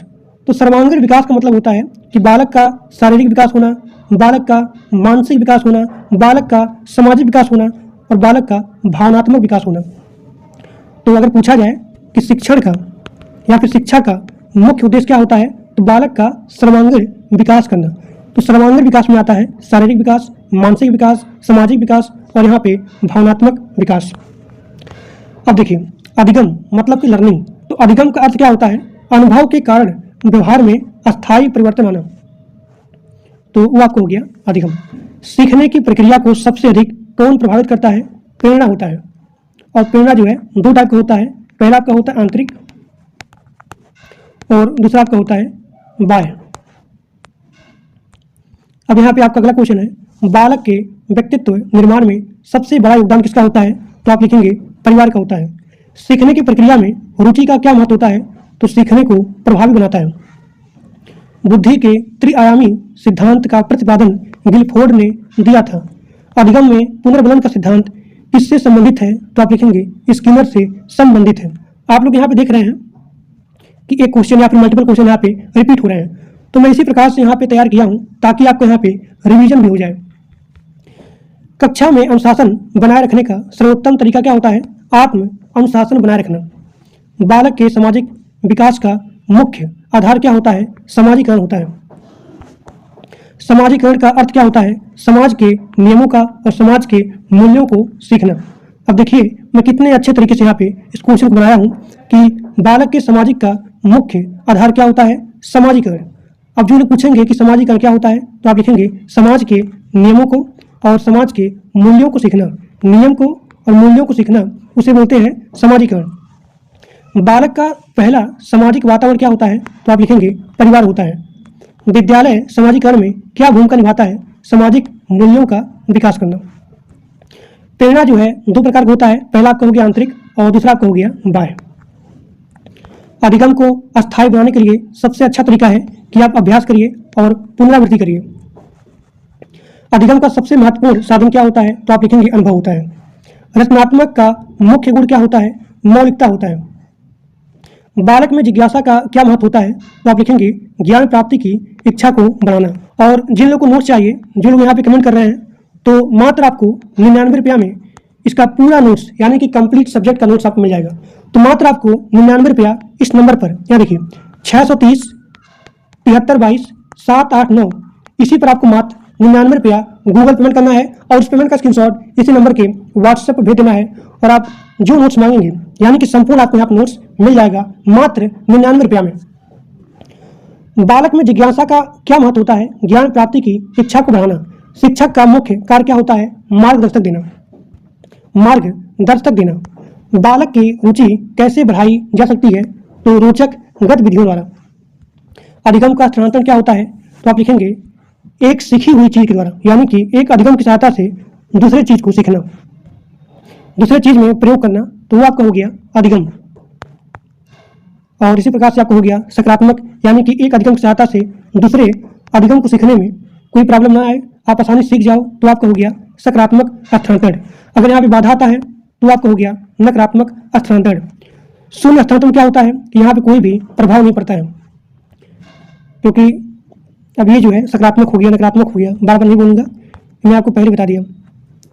व्यक्तिगत भिन्नता का अर्थ क्या होता है? तो आप लिखेंगे प्रत्येक बालक का अलग होना। व्यक्तिगत भिन्नता के कारण क्या है? तो आप लिखेंगे वंशानुक्रम और यहाँ पे वातावरण। समावेशी शिक्षा का उद्देश्य क्या होता है? सभी बच्चों को समान शिक्षा देना। प्रतिभाशाली बालक किसे कहते हैं? जिसकी बुद्धि समान से अधिक होती है उसे बोलेंगे प्रतिभाशाली बालक। जिसकी बुद्धि समान से कम होती है उसे बोलेंगे मंद बुद्धि के बालक। मूल्यांकन का उद्देश्य क्या होता है? छात्र के प्रगति का आकलन करना। और अगर शिक्षण के दौरान यहाँ पे मूल्यांकन किया जाए तो उसे बोलते हैं प्रारूपिक मूल्यांकन। अब देखिए शिक्षण के अंत में जो भी आप मूल्यांकन होता है उसे बोलते हैं समापन मूल्यांकन। CCE, या देखिए CCE कई बार क्वेश्चन आया हुआ है कि CCE का फुल फॉर्म क्या होता है? तो आप लिखेंगे कंटिन्यूअस कॉम्प्रिहेंसिव इवैल्यूएशन। बालक का भावनात्मक विकास किससे संबंधित है? तो आप लिखेंगे भावनाओं के नियंत्रण से। बालक का सामाजिक विकास किससे संबंधित है? तो आप लिखेंगे समाज के साथ संबंध से। बालक का मानसिक विकास किससे संबंधित है? तो आप लिखेंगे सोचने और यहाँ पे समझने की क्षमता से। सीखने का सबसे प्रभावी तरीका क्या होता है? करके सीखना। शिक्षा का उद्देश्य क्या होता है? व्यक्तित्व विकास, यानी कि सर्वांगीण विकास करना। अधिगम का मुख्य तत्व क्या होता है? एक्सपीरियंस होता है, यानी कि अनुभव होता है। शिक्षक का आदर्श गुण क्या होता है? तो आप लिखेंगे धैर्य होता है और यहाँ पे सहानुभूति होता है। बालक की रचनात्मक कैसे बढ़ाई जा सकती है? स्वतंत्र सोच को प्रोत्साहन देना। बालक की जिज्ञासा को प्रोत्साहित करना चाहिए। अधिगम का मुख्य उद्देश्य होता है व्यवहार में परिवर्तन लाना। सीखने की प्रक्रिया जीवन भर चलती रहती है। शिक्षा का अंतिम लक्ष्य होता है सर्वांगीण विकास करना। एक अच्छे शिक्षक की विशेषता क्या होती है? सहानुभूति होती है। बालक का विकास किस दिशा में होता है? सिर से पैर की ओर होता है। विकास का क्रम होता है समान और यहाँ पे क्रमबद्ध। सीखने का सबसे महत्वपूर्ण कारक क्या होता है? प्रेरणा होता है। और शिक्षा का मुख्य उद्देश्य होता है सर्वांगीण विकास करना। बाल विकास का सबसे महत्वपूर्ण सिद्धांत क्या होता है? तो आप लिखेंगे विकास निरंतर और यहाँ पे क्रमबद्ध होता है। बाल विकास किससे प्रभावित है? वंशानुक्रम और यहाँ पे वातावरण से। बालक की सीखने की क्षमता प्रभावित करती है बुद्धि को, रुचि को और यहाँ पे प्रेरणा को। अधिगम का सबसे महत्वपूर्ण आधार होता है अनुभव। बालक के विकास की गति कैसी होती है? तो अलग अलग होती है। सीखने की प्रक्रिया में शिक्षक की भूमिका क्या होती है? मार्गदर्शक देना और यहाँ पे सहायक करना। अधिगम को अस्थायी बनाने का सबसे अच्छा तरीका होता है कि आप बार बार अभ्यास करिए, प्रैक्टिस करिए। बालक की रचनात्मक का मुख्य गुण क्या होता है? तो आप लिखेंगे मौलिकता होता है। सीखने की प्रक्रिया में प्रेरणा का क्या महत्व होता है? तो आप लिखेंगे सीखने के लिए उत्साह को बढ़ावा देना। सामाजिकरण का मुख्य उद्देश्य क्या होता है? सामाजिक व्यवहार विकसित करना। बालक का पहला शिक्षक क्या होता है? तो माता होती है। बालक का पहला विद्यालय क्या होता है? परिवार होता है। बालक का सामाजिक विकास किससे होता है? समाज से होता है और परिवार से होता है। बुद्धि का अर्थ होता है कि आप कितना भी कठिन समस्या हो उसको आसान से सॉल्व कर लो, यानी कि समस्या समाधान की क्षमता को ही बुद्धि कहा जाता है। बुद्धि परीक्षण का मुख्य उद्देश्य होता है बुद्धि को मापन। यानी कि बुद्धि को मापना।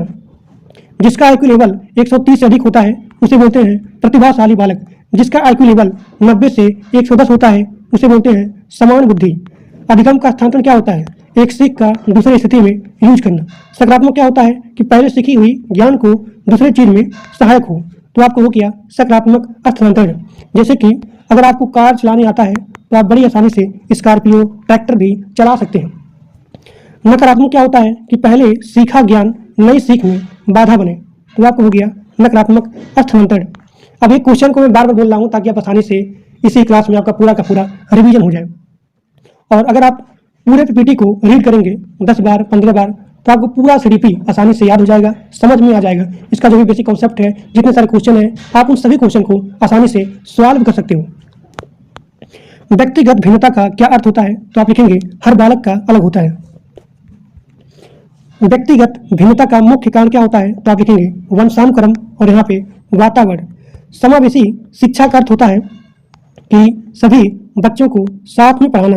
समावेशी शिक्षा का उद्देश्य होता है समान अवसर देना।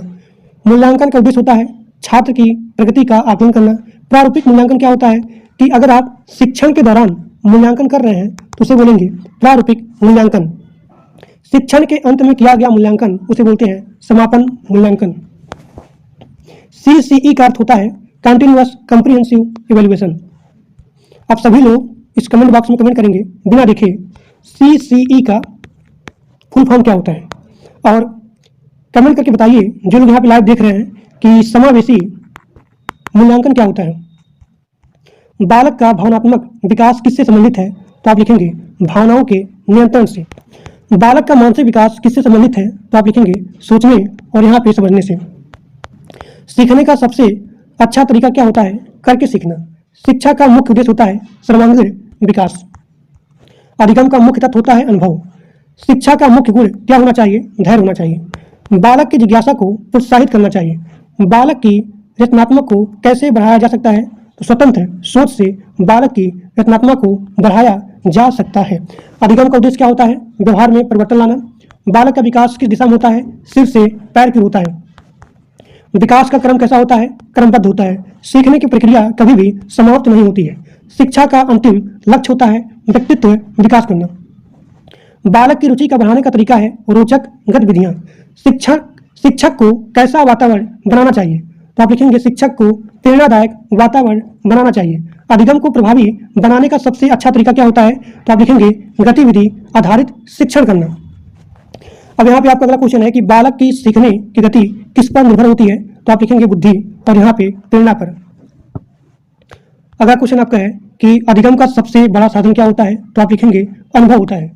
बालक का सामाजिक व्यवहार किससे प्रभावित होता है? तो आप लिखेंगे परिवार से और यहाँ पे समाज से। कक्षा में अनुशासन का सर्वोत्तम तरीका होता है आत्म अनुशासन। बालक की सीखने की क्षमता कैसे बढ़ती है? तो आप लिखेंगे अभ्यास से और प्रेरणा से। एक अच्छे शिक्षक की सबसे बड़ी विशेषता होती है सहानुभूति। बाल विकास का अध्ययन क्यों किया जाता है? ताकि बालक के व्यवहार और विकास को समझा जा सके। बालक के विकास का मुख्य आधार होता है वंशानुक्रम और वातावरण। सीखने का अर्थ होता है कि उसके व्यवहार में अस्थायी परिवर्तन आना। यानी कि अगर आप सीख रहे हो तो आपको यहाँ पे अनुभव मिलेगा, और जब आपको यहाँ पे अनुभव मिलेगा तो आपके व्यवहार में अस्थायी परिवर्तन होगा। यहाँ देखिए, अगर आप सीख रहे हो, सीखने का मतलब अधिगम करना। अगर आप सीखेंगे, ठीक, सीखना, तो सीखने से आपको यहाँ पे अनुभव मिलेगा। तो जैसे ही आपको यहाँ पे अनुभव मिलेगा यानी कि आपके व्यवहार में अस्थायी परिवर्तन होगा। सीखने की प्रक्रिया को कौन प्रेरित करता है? तो आप लिखेंगे प्रेरणा। बालक की रुचि किससे बढ़ती है? तो आप लिखेंगे रोचक गतिविधियों से। बालक का मानसिक विकास किससे जुड़ा हुआ है? तो आप लिखेंगे सोचने और समझने की क्षमता से। सोचने और समझने की क्षमता से ही बालक का मानसिक विकास जुड़ा हुआ है। बालक का सामाजिक विकास किससे प्रभावित करता है? तो आप लिखेंगे परिवार और समाज से। बालक का भावनात्मक विकास किससे संबंधित है? तो उसके भावनाओं के नियंत्रण से। व्यक्तित्व का अर्थ होता है कि व्यक्ति के गुणों को और व्यक्ति के व्यवहार समूह को। व्यक्तित्व विकास को सबसे अधिक प्रभावित करता है परिवार, समाज। बुद्धि का अर्थ होता है समस्या समाधान की क्षमता। बुद्धि परीक्षण का उद्देश्य होता है बुद्धि का मापन। प्रतिभाशाली बालक किसे कहा जाता है? जिसकी बुद्धि समान से अधिक हो उसे बोलेंगे प्रतिभाशाली बालक। जिसकी बुद्धि समान से कम हो उसे क्या बोलेंगे? मंद बुद्धि। व्यक्तिगत भिन्नता का अर्थ होता है कि प्रत्येक बालक का अलग होना। व्यक्तिगत भिन्नता के कारण क्या होता है? वंशानुक्रम और यहाँ पे वातावरण। अधिगम का स्थानांतरण, एक अधिगम का दूसरी स्थिति में यूज होना। पहली सीखी हुई चीज नई चीज सीखने में अगर सहायक होती है तो उसे बोलते हैं सकारात्मक, और अगर बाधा डालती है तो उसे बोलते हैं नकारात्मक स्थानांतरण। अगर कोई भी प्रभाव नहीं पड़ा तो उसे बोलेंगे शून्यात्मक स्थानांतरण। समाजीकरण का अर्थ क्या होता है? समाज के नियमों को और समाज के मूल्यों को सीखना ही समाजीकरण का अर्थ होता है। समाजीकरण का पहला माध्यम परिवार होता है। विद्यालय समाजीकरण में क्या भूमिका होती है? सामाजिक मूल्यों का विकास होता है। शिक्षक का मुख्य कार्य होता है मार्गदर्शन देना, मार्गदर्शक करना। शिक्षक को कक्षा में कैसा वातावरण बनाना चाहिए तो आप लिखेंगे प्रेरणादायक और यहाँ पे सहयोगात्मक।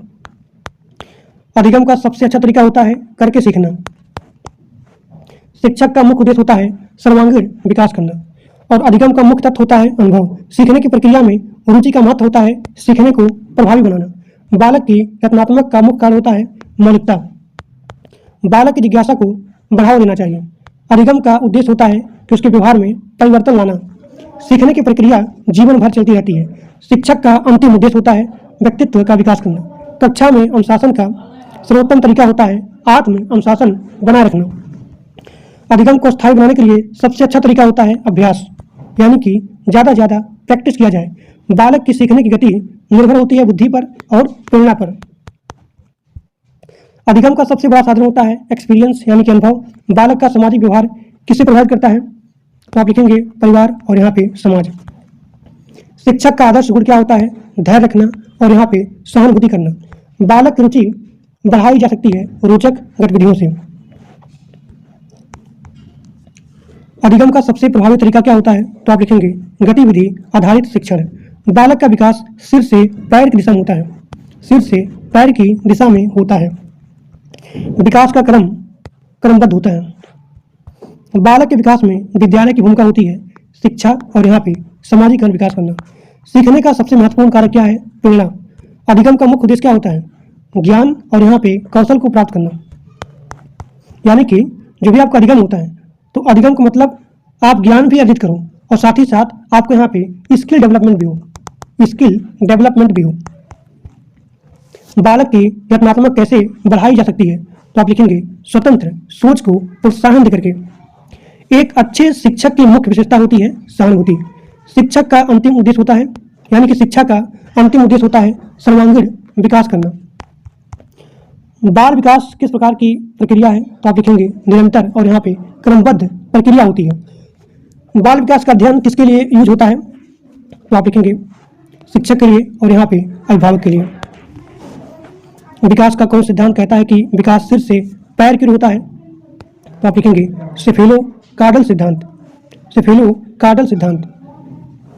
अब यहाँ पे आपका अगला क्वेश्चन है कि विकास का कौन सिद्धांत कहता है कि विकास केंद्र से बाहर की ओर होता है तो आप लिखेंगे प्रैक्सिमो डिस्टल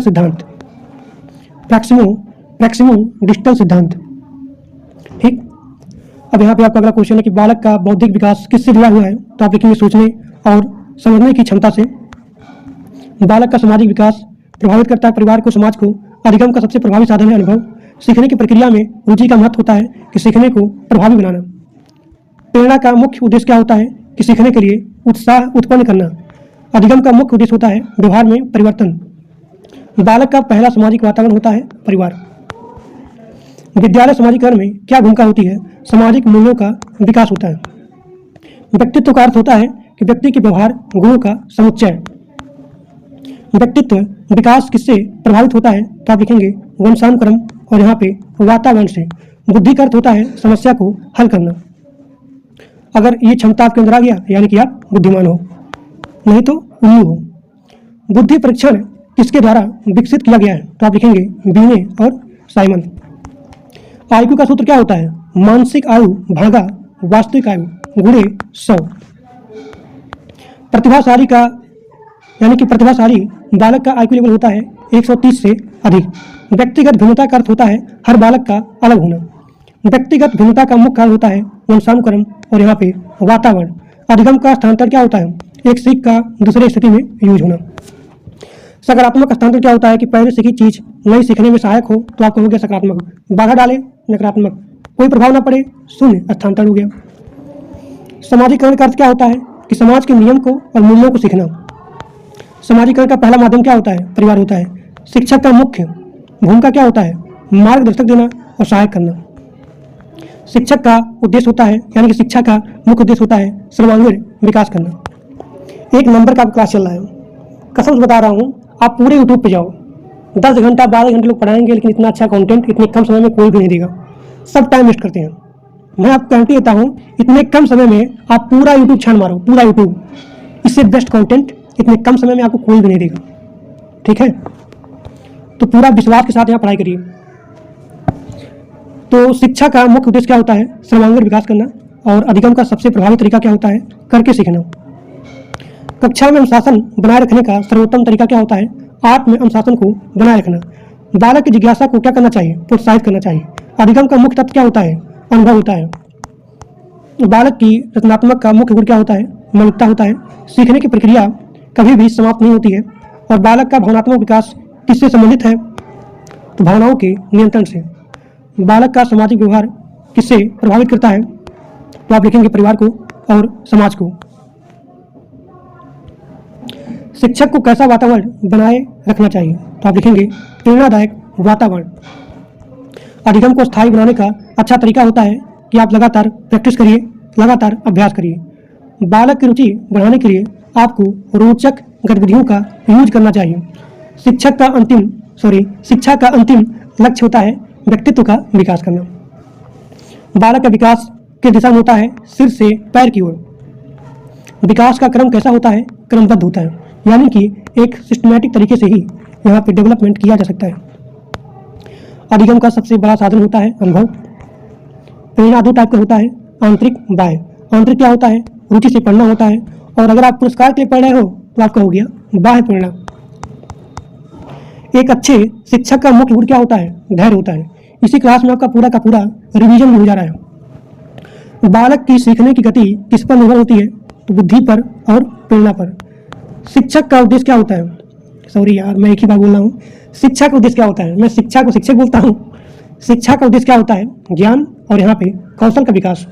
यानी कि जो भी आपका एजुकेशन होता है, जो भी आपका शिक्षा होता है, तो शिक्षा का मतलब होता है कि आप ज्ञान भी अर्जित करो और साथ ही साथ आपका स्किल डेवलपमेंट भी हो।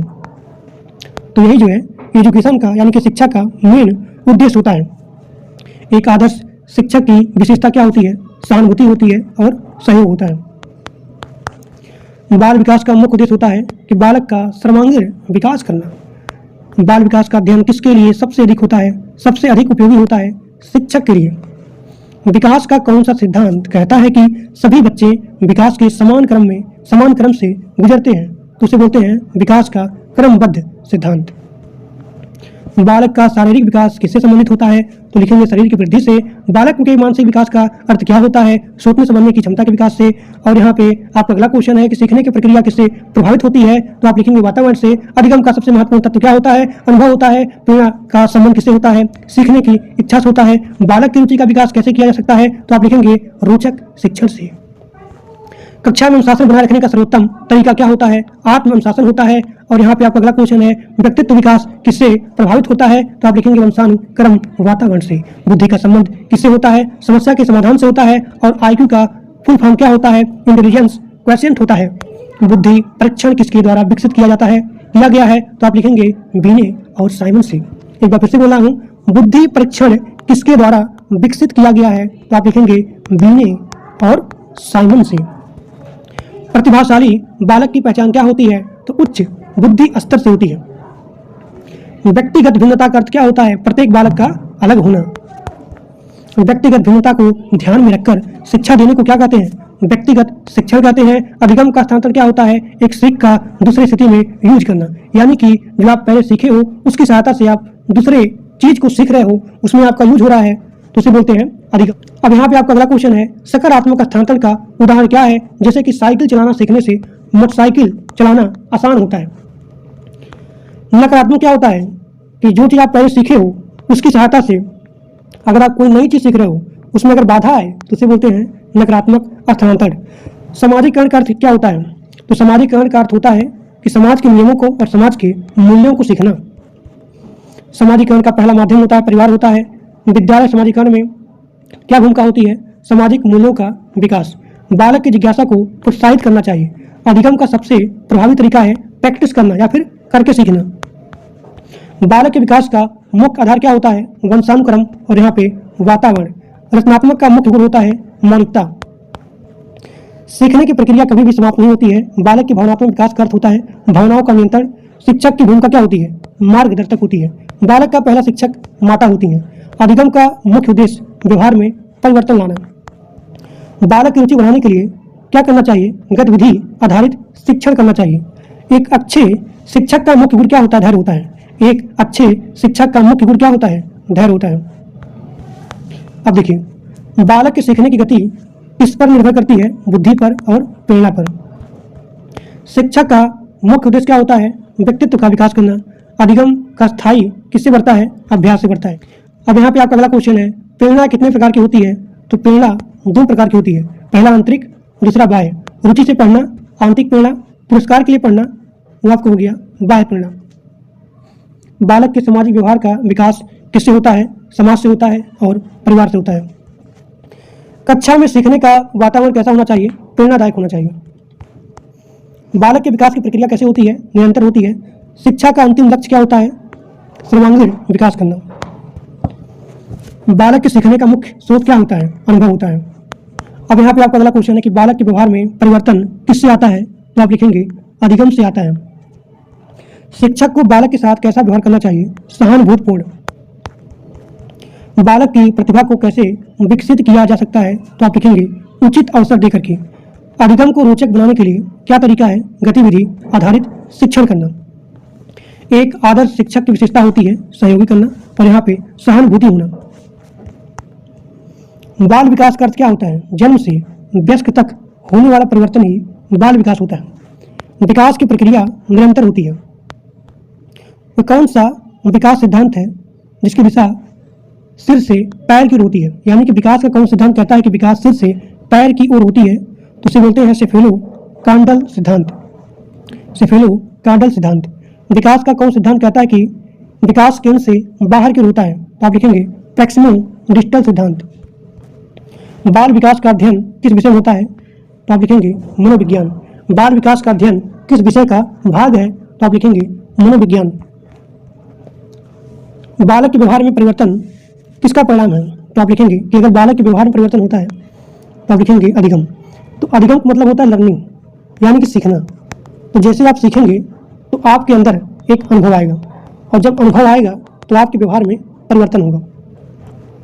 तो अगर आपके व्यवहार में परिवर्तन होता है यानी कि आपने यहाँ पे अधिगम को प्राप्त कर लिया है, तो अधिगम का मुख्य उद्देश्य होता है व्यवहार में परिवर्तन लाना।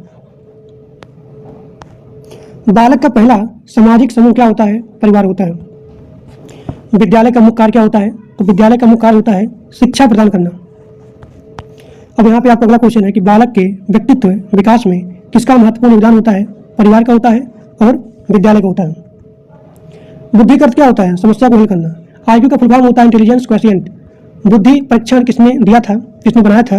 विने ने और साइमन ने। प्रतिभाशाली बालक किसे कहते हैं? जिसका आईक्यू लेवल 130 से अधिक हो।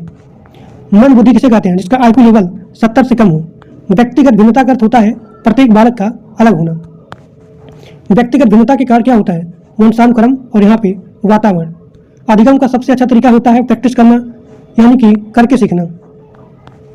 सीखने की प्रक्रिया संबंधित है प्रेरणा से, और प्रेरणा दो टाइप की होती है, आंतरिक होती है, बाह्य होती है। रुचि से पढ़ना आंतरिक प्रेरणा, पुरस्कार के लिए पढ़ना बाह्य प्रेरणा। समाजीकरण का अर्थ होता है समाज के नियम को सीखना। समाजीकरण का पहला माध्यम होता है परिवार, और विद्यालय समाजीकरण में इसका भूमिका क्या होता है कि सामाजिक मूल्यों का विकास करना। बालक के भावनात्मक विकास का अर्थ होता है भावनाओं का नियंत्रण। बालक की जिज्ञासा को बढ़ावा देना चाहिए। अधिगम का जो भी सबसे बड़ा साधन है वो है अनुभव। बालक की रचनात्मक का मुख्य गुण है मौलिकता। सीखने की प्रक्रिया कभी भी समाप्त नहीं होती है और शिक्षक का भूमिका होता है मार्गदर्शक। बालक का पहला शिक्षक होती है माता होती है। और कक्षा में अनुशासन बनाए रखने का सर्वोत्तम तरीका क्या होता है? आत्म अनुशासन होता है। अधिगम को स्थायी बनाने का तरीका क्या है? कि आप अभ्यास करिए, प्रैक्टिस करिए। बालक की रुचि कैसे बढ़ाई जा सकती है? तो आप लिखेंगे रोचक गतिविधियों से। शिक्षा का मुख्य उद्देश्य होता है सर्वांगीण विकास करना। शिक्षक को कैसा वातावरण बनाना चाहिए? प्रेरणादायक वातावरण। बालक के विकास की गति कैसे होती है? अलग अलग होती है। बालक के सामाजिक व्यवहार का विकास किससे होता है? परिवार से होता है और समाज से होता है। एक अच्छे शिक्षक का गुण होता है धैर्य। बालक की सीखने की गति बुद्धि पर और प्रेरणा पर निर्भर करती है। शिक्षा का अंतिम लक्ष्य क्या होता है? व्यक्तित्व विकास। अधिगम का स्थायित्व किससे बढ़ाता है? अभ्यास को। यानी कि अगर आप सीखेंगे अधिगम करके, यानी कि अगर आप यहाँ पे लर्निंग करेंगे, सीखेंगे, तो आपको यहाँ पे अनुभव मिलेगा। तो आप सीखेंगे कैसे? आप बार बार यहाँ पे अभ्यास करिए और अभ्यास करने के बाद सीखिए, अधिगम ग्रहण करिए, उसके बाद अनुभव लीजिए और अनुभव के बाद जो है आपके व्यवहार में परिवर्तन आएगा। यानी कि आपने यहाँ पे अभ्यास किया, अभ्यास करने के बाद आपने यहाँ पे अधिगम को सीखा, अधिगम को प्राप्त किया, सीखा आपने। सीखने के बाद आपको यहाँ पे अनुभव मिला और अनुभव मिलने के बाद आपके व्यवहार में अस्थायी परिवर्तन आ गया। ठीक। बालक के व्यवहार का अध्ययन किससे किया जाता है? तो आप लिखेंगे मनोविज्ञान से। मनोविज्ञान से। बालक के विकास का मुख्य आधार क्या होता है? तो आप लिखेंगे वंशानुक्रम और यहाँ पे वातावरण। सीखने के लिए सबसे आवश्यक तत्व क्या है? रुचि होता है। और शिक्षक को बालक के साथ कैसा व्यवहार करना चाहिए? तो सहानुभूतिपूर्ण व्यवहार करना चाहिए। बालक की प्रतिभा को कैसे विकसित किया जा सकता है? तो आप लिखेंगे उचित अवसर देकर के। अधिगम को रोचक बनाने का तरीका क्या होता है? गतिविधि आधारित शिक्षण करना। एक आदर्श शिक्षक की विशेषता होती है सहयोग और यहाँ पे सहानुभूति। बाल विकास का अध्ययन किसके विकास से संबंधित है? तो आप लिखेंगे शारीरिक विकास से, मानसिक विकास से, सामाजिक विकास से, भावनात्मक विकास से। और इन सभी विकास को ही बोला जाता है सर्वांगीण विकास। सर्वांगीण विकास। ठीक। विकास और वृद्धि में क्या अंतर होता है? तो आप लिखेंगे वृद्धि मात्रात्मक होती है, लेकिन विकास जो है यह जो है गुणात्मक होता है। यहाँ देखिए वृद्धि जो है मात्रात्मक होती है और विकास गुणात्मक होता है। ठीक। बाल विकास की प्रक्रिया कब से शुरू होती है? तो आप लिखेंगे गर्भावस्था से ही शुरू हो जाती है। बाल विकास में वंशानुक्रम का योगदान क्या होता है? तो लिखेंगे जन्मजात गुण प्रदान करना। वातावरण का बालक के, या देखिए वातावरण का बालक के विकास पर क्या प्रभाव होता है? तो व्यक्तित्व और व्यवहार को प्रभावित करता है। बालक की सीखने की क्षमता किससे प्रभावित करती है? तो आप लिखेंगे बुद्धि और प्रेरणा से। सीखने का सबसे अच्छा तरीका क्या होता है? करके सीखना, यानी कि प्रैक्टिस करना। बालक की जिज्ञासा किस प्रकार की प्रवृत्ति होती है? तो जन्मजात प्रवृत्ति होती है। जन्मजात प्रवृत्ति होती है। अधिगम का मुख्य उद्देश्य होता है व्यवहार में परिवर्तन लाना। शिक्षा का मुख्य लक्ष्य होता है सर्वांगीण विकास करना। बुद्धि परीक्षण का उद्देश्य होता है मानसिक क्षमता का मापन करना। बीने साइमन, अब यहाँ देखिए ये क्वेश्चन, बीने साइमन बुद्धि परीक्षण किस देश में विकसित हुआ था? अब ये क्वेश्चन बहुत इंपॉर्टेंट है। बीने साइमन जो है, यानी कि बीने साइमन, इन्होंने दिया था बुद्धि परीक्षण, तो किस देश में विकसित हुआ था? तो आप लिखेंगे फ्रांस से। ठीक। प्रतिभाशाली का, जो प्रतिभाशाली बालक होता है उसका आईक्यू लेवल होता है 130 से अधिक। औसत बुद्धि का जो बालक होता है, यानी कि एवरेज स्टूडेंट, तो उसका जो भी आईक्यू लेवल होता है वो होता है 90 से 110, यानी कि समान बुद्धि का बालक। और मंद बुद्धि का बालक होता है 70 से कम। व्यक्तिगत भिन्नता का मुख्य कार्य क्या होता है? वंशानुक्रम और यहाँ पे वातावरण होता है। अधिगम का स्थानांतरण क्या होता है? एक सीख का दूसरी स्थिति में यूज करना। पहले सीखी गई चीज नई सीख में सहायक हो उसे बोलते हैं सकारात्मक स्थानांतरण। अगर बाधा डाले तो नकारात्मक स्थानांतरण, कोई प्रभाव ना पड़े पहले अधिगम का, तो आपको हो गया शून्य स्थानांतरण। समाजीकरण का अर्थ क्या होता है बताइए? समाज के नियमों का और समाज के मूल्यों का स्टडी करना या फिर सीखना, उसे बोलते हैं समाजीकरण। समाजीकरण का पहला माध्यम क्या होता है? तो आप लिखेंगे परिवार होता है। अब देखिए, विद्यालय समाजीकरण में क्या भूमिका होती है? तो सामाजिक मूल्यों का विकास होता है। शिक्षक की भूमिका क्या होती है? मार्गदर्शक होती है और सहायक होती है। बालक के व्यक्तित्व विकास में किसका प्रभाव होता है? तो परिवार का होता है और विद्यालय का होता है। अधिगम को स्थायी बनाने का सर्वोत्तम तरीका क्या होता है? अभ्यास होता है। बालक की रुचि कैसे विकसित की जा सकती है? तो रोचक शिक्षण से। बालक की रुचि कैसे विकसित की जा सकती है? तो आप लिखेंगे रोचक शिक्षण से। प्रेरणा का मुख्य उद्देश्य क्या होता है? सीखने के लिए उत्साह को उत्पन्न करना। प्रेरणा जो है दो टाइप की होती है, एक होती है आंतरिक और एक होता है बाह्य। रुचि से पढ़ना आंतरिक हो गया और पुरस्कार के लिए पढ़ना बाह्य हो गया। बालक के भावनात्मक विकास का अर्थ क्या होता है? भावनाओं को नियंत्रण करना। और बालक की रचनात्मक का मुख्य गुण होता है मौलिकता होता है। सीखने की प्रक्रिया कभी भी समाप्त नहीं होती है। बालक का पहला शिक्षक होती है माता होती है। एक अच्छे शिक्षक का मुख्य गुण होता है धैर्य होता है। कक्षा में अनुशासन बनाए रखने के लिए आत्म अनुशासन यही सबसे अच्छा तरीका होता है। बालक की विकास की गति कैसी होती है? अलग अलग होती है। बालक की सीखने की गति किस पर निर्भर करती है? बुद्धि पर और प्रेरणा पर। अधिगम का मुख्य साधन अनुभव होता है। शिक्षक को कक्षा में कैसा वातावरण बनाए रखना चाहिए? तो प्रेरणादायक वातावरण बनाए रखना चाहिए। बालक के सामाजिक व्यवहार का विकास परिवार से होता है और समाज से होता है। शिक्षा का अंतिम उद्देश्य होता है व्यक्तित्व विकास। बालक के व्यवहार में परिवर्तन किससे आता है? अधिगम से आता है। बालक की प्रतिभा को कैसे विकसित किया जा सकता है? तो उचित अवसर देकर के। अधिगम को रोचक बनाने के लिए गतिविधि आधारित शिक्षण का तरीका अपनाना चाहिए। शिक्षक को बालक के साथ कैसा व्यवहार करना चाहिए? तो आप लिखेंगे सहानुभूतिपूर्ण। बालक के विकास का मुख्य आधार क्या होता है? वंशानुक्रम और यहाँ पे वातावरण। सीखने के लिए सबसे आवश्यक तत्व होता है रुचि होता है। एक आदर्श शिक्षक की विशेषता होती है सहयोग और यहाँ पे सहानुभूति। बाल विकास किस प्रकार की होती है? निरंतर होती है और क्रमबद्ध होती है। विकास और अधिगम में संबंध होता है कि विकास अधिगम को प्रभावित करता है। विकास का बालक का विकास यहाँ देखिए, बालक का विकास किन मुख्य क्षेत्रों में होता है? तो आप लिखेंगे बालक का विकास होता है यानी कि शारीरिक, मानसिक, सामाजिक और यहाँ पे भावनात्मक। तो इसी को ही बोला जाता है सर्वांगीण विकास। सर्वांगीण विकास, सर्वांगीण विकास का मतलब होता है कि बालक का सामाजिक विकास होना, मानसिक विकास होना, सामाजिक विकास होना और यहाँ पे भावनात्मक। तो शारीरिक, मानसिक, सामाजिक, भावनात्मक, इसी को ही सर्वांगीण विकास कहा जाता है। विकास का भी सिद्धांत है कि जो विकास है वो सिर से पैर की तरफ होती है। तो इस सिद्धांत को बोलते हैं सेफेलो कार्डल सिद्धांत। विकास का कौन सा सिद्धांत कहता है कि विकास केंद्र से बाहर की ओर होता है? तो आप लिखेंगे प्रॉक्सिमो डिस्टल सिद्धांत। बालक का मानसिक विकास किससे संबंधित होता है? तो आप लिखेंगे सोचने और समझने की क्षमता से। अधिगम का मुख्य उद्देश्य होता है व्यवहार में परिवर्तन आना। और बालक का पहला सामाजिक वातावरण होता है परिवार होता है। विद्यालय समाजीकरण में क्या भूमिका निभाता है? तो आप लिखेंगे सामाजिक मूल्यों का विकास। व्यक्तित्व का अर्थ क्या होता है? व्यक्ति के गुणों और व्यवहार का समुच्चय। व्यक्तित्व विकास किन कारकों को प्रभावित करता है? तो आप लिखेंगे वंशानुक्रम और वातावरण। बुद्धि का अर्थ होता है समस्या को हल करने की क्षमता। आईक्यू का फुल फॉर्म होता है इंटेलिजेंस क्वोशिएंट। बुद्धि परीक्षण दिया था बीने और साइमन ने। जिसका आईक्यू लेवल 130 से अधिक होगा प्रतिभाशाली। व्यक्तिगत भिन्नता का अर्थ होता है प्रत्येक बालक का अलग होना। व्यक्तिगत भिन्नता का मुख्य कारण होता है वंशानुक्रम और वातावरण। अधिगम का स्थानांतरण एक सीख का दूसरी स्थिति में यूज करना। पहले सीखी गई चीज नए सीखने में अगर सहायक हो तो उसे बोलते हैं सकारात्मक। अगर पहले सीखी गई चीज नई सीखने में बाधा डालती हो उसे बोलते हैं नकारात्मक स्थानांतरण। शून्य स्थानांतरण क्या होता है कि पहले सीखी गई चीज का कोई भी प्रभाव ना पड़े किसी दूसरे चीज को सीखने में। सामाजिकरण का अर्थ होता है समाज के नियमों और मूल्यों को सीखना। सामाजिकरण का पहला माध्यम होता है परिवार। बालक की जिज्ञासा को बढ़ावा देना चाहिए, प्रोत्साहित करना चाहिए। अधिगम का सबसे प्रभावी साधन होता है अनुभव होता है। बालक की रचनात्मक का मुख्य गुण होता है मौलिकता। सीखने की प्रक्रिया कभी भी समाप्त नहीं होती है। बालक का भावनात्मक विकास संबंधित होता है भावनाओं के नियंत्रण से।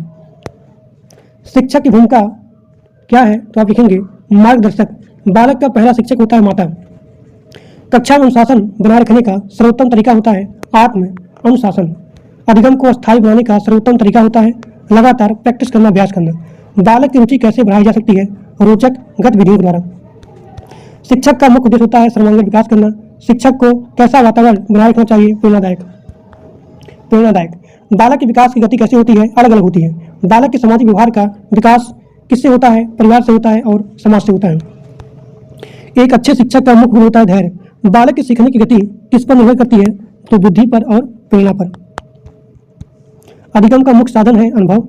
शिक्षा का अंतिम उद्देश्य होता है व्यक्तित्व का विकास करना। बालक के व्यवहार में परिवर्तन किससे आता है? तो अधिगम से। अब यहाँ पे आपका अगला क्वेश्चन है कि बालक की प्रतिभा को कैसे विकसित किया जा सकता है? तो आप लिखेंगे उचित अवसर दे करके। अधिगम को रोचक बनाने का सबसे अच्छा तरीका होता है गतिविधि आधारित शिक्षण देना। और शिक्षक को बालक के साथ कैसा व्यवहार करना चाहिए? सहानुभूतिपूर्ण व्यवहार करना चाहिए। बालक के विकास का मुख्य आधार क्या होता है? वंशानुक्रम और यहाँ पे वातावरण होता है। सीखने के लिए सबसे आवश्यक तत्व है रुचि। प्रेरणा का मुख्य उद्देश्य क्या होता है? तो आप लिखेंगे सीखने के लिए उत्साह को उत्पन्न करना। बालक के सामाजिक विकास का मुख्य साधन क्या होता है? सामाजिक संपर्क। एक आदर्श शिक्षक की विशेषता क्या होती है? तो सहयोग होती है और यहाँ पे सहानुभूति होती है। बाल विकास का मुख्य उद्देश्य क्या होता है? बालक का सर्वांगीण विकास करना। विकास किस प्रकार किया जा सकता है? यानी कि विकास जो है किस प्रकार का प्रक्रिया है? तो आप लिखेंगे निरंतर प्रक्रिया है। बाल विकास में सबसे महत्वपूर्ण भूमिका किसकी होती है? परिवार की होती है। विकास का कौन सिद्धांत कहता है कि विकास सिर से पैर की ओर होती है? तो आप लिखेंगे सफेलो काडल सिद्धांत। और विकास का कौन सिद्धांत कहता है कि विकास केंद्र से बाहर की ओर होता है? तो आप लिखेंगे प्रैक्सिमो डिस्टल सिद्धांत। अधिगम का अर्थ होता है व्यवहार में परिवर्तन। बालक के सीखने की प्रक्रिया प्रभावित करती है वातावरण से। अधिगम को स्थायी बनाने के लिए आपको लगातार अभ्यास करना चाहिए। बालक का पहला सामाजिक समूह होता है परिवार। सामाजिकरण का उद्देश्य होता है सामाजिक मूल्यों का विकास करना।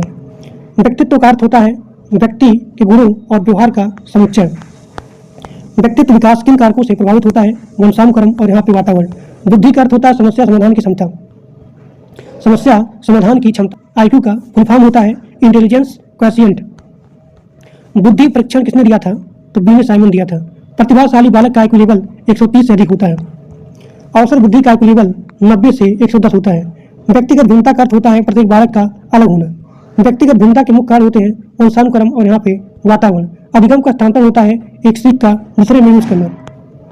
अगर पहले सीखी गई चीज दूसरे में सहायक हो उसे बोलते हैं सहायक हस्तांतरण। अगर बाधा डाले नकारात्मक हस्तांतरण। कोई प्रभाव न पड़े तो शून्य हस्तांतरण। प्रेरणा का अर्थ होता है उत्साह को उत्पन्न करना। और प्रेरणा दो टाइप की होती है, एक होती है आंतरिक, एक होता है बाह्य। रुचि से पढ़ना आंतरिक प्रेरणा और पुरस्कार के लिए पढ़ना बाह्य प्रेरणा। बालक की जिज्ञासा किस प्रकार की प्रवृत्ति होती है? तो जन्मजात प्रवृत्ति होती है। ये क्वेश्चन बहुत इंपॉर्टेंट है और बहुत बार आपके एग्जाम में रिपीट भी हुआ है कि बालक की जिज्ञासा किस प्रकार की प्रवृत्ति होती है? तो आप लिखेंगे जन्मजात प्रवृत्ति होती है। बालक की रचनात्मकता का मुख्य गुण क्या होता है? मौलिकता होता है। सीखने की प्रक्रिया कभी भी समाप्त नहीं होती है। शिक्षक का भूमिका होता है मार्गदर्शक और सहायक होता है। बालक के पहला शिक्षक होती है माता होती हैं। कक्षा में अनुशासन बनाए रखने के लिए सर्वोत्तम तरीका होता है आत्म अनुशासन। बालक की रुचि कैसे बढ़ाई जा सकती है? रोचक गतिविधियों से। शिक्षक का उद्देश्य होता है सर्वांगीण विकास करना। शिक्षक को कैसा वातावरण बनाए रखना चाहिए क्लास में, कक्षा में? तो आप लिखेंगे प्रेरणादायक वातावरण। बालक के विकास की गति कैसे होती है? अलग अलग होती है।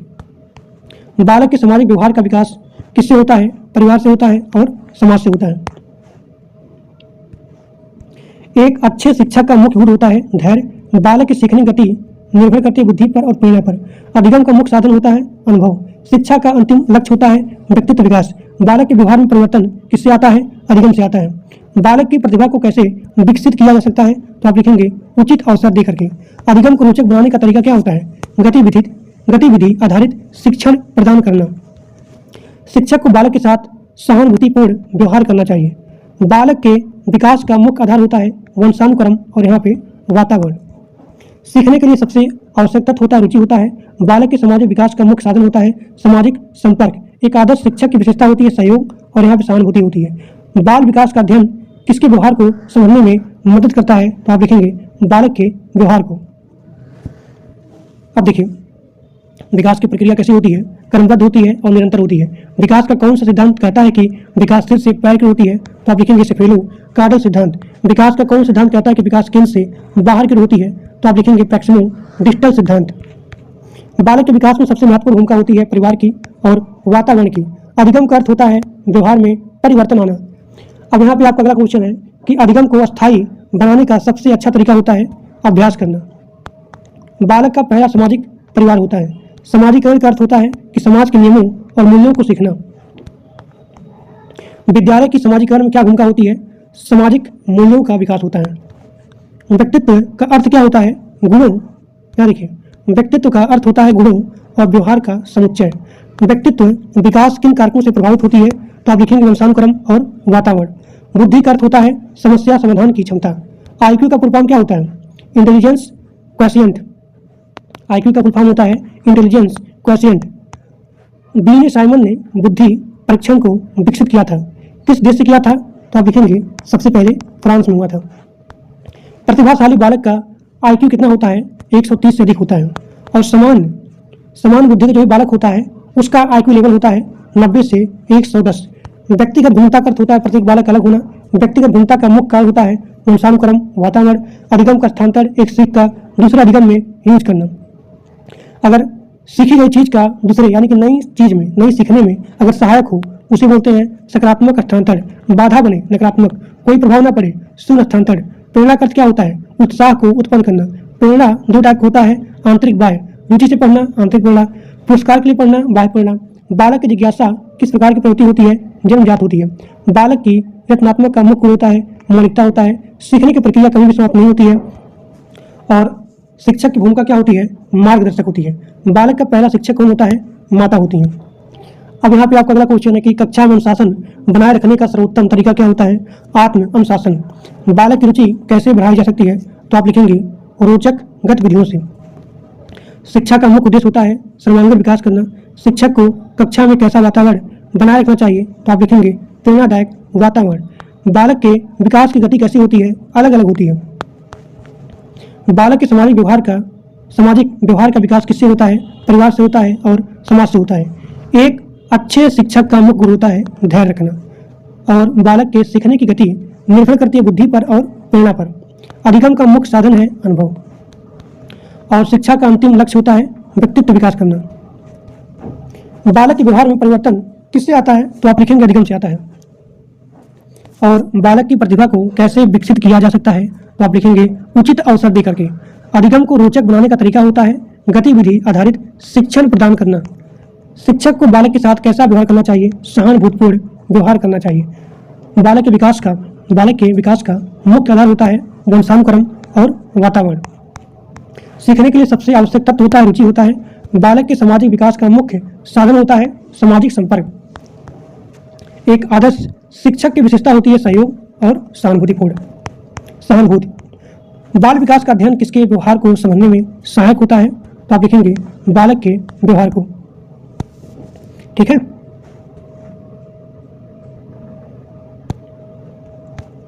विकास की प्रक्रिया कैसे होती है? तो आप लिखेंगे निरंतर और क्रमबद्ध होती है। बाल विकास में वंशानुक्रम का क्या महत्व होता है? तो आप लिखेंगे जन्मजात गुण प्रदान करना। एक बार फिर से बोल रहा हूँ कि बाल विकास में वंशानुक्रम का क्या महत्व होता है? तो आप लिखेंगे जन्मजात गुण प्रदान करता है। बाल विकास में वातावरण का क्या महत्व होता है? व्यक्तित्व व्यवहार को प्रभावित करता है। विकास का कौन सिद्धांत कहता है कि सिर से पैर की ओर विकास? तो उसे बोलते हैं, उस सिद्धांत को बोलते हैं सेफेलो कार्डल सिद्धांत। और विकास का कौन सिद्धांत कहता है कि विकास केंद्र से बाहर की ओर होता है? पैक्सिमो डिस्टल सिद्धांत। अधिगम का अर्थ होता है व्यवहार में परिवर्तन लाना। अधिगम का मुख्य उद्देश्य होता है व्यवहार में परिवर्तन। बालक का पहला सामाजिक समूह परिवार होता है। सामाजिकरण किसे बोलते हैं? नियमों, समाज के नियमों और मूल्यों को सीखना ही सामाजिकरण कहलाता है। अब देखिए यहाँ पे आपका अगला क्वेश्चन है कि विद्यालय सामाजिकरण में क्या भूमिका निभाता है? सामाजिक मूल्यों का विकास करना। व्यक्तित्व का अर्थ क्या होता है? व्यक्ति के गुणों और व्यवहारों का समुच्चय। व्यक्तित्व विकास किन कारकों से प्रभावित होता है? तो आप लिखेंगे वंशानुक्रम, वातावरण। बुद्धि का अर्थ होता है समस्या का समाधान का क्षमता। आईक्यू का फुल फॉर्म होता है इंटेलिजेंस क्वोशिएंट होता है। बुद्धि परीक्षण किसने विकसित किया था? तो आप लिखेंगे बुद्धि परीक्षण बीने और साइमन ने विकसित किया था।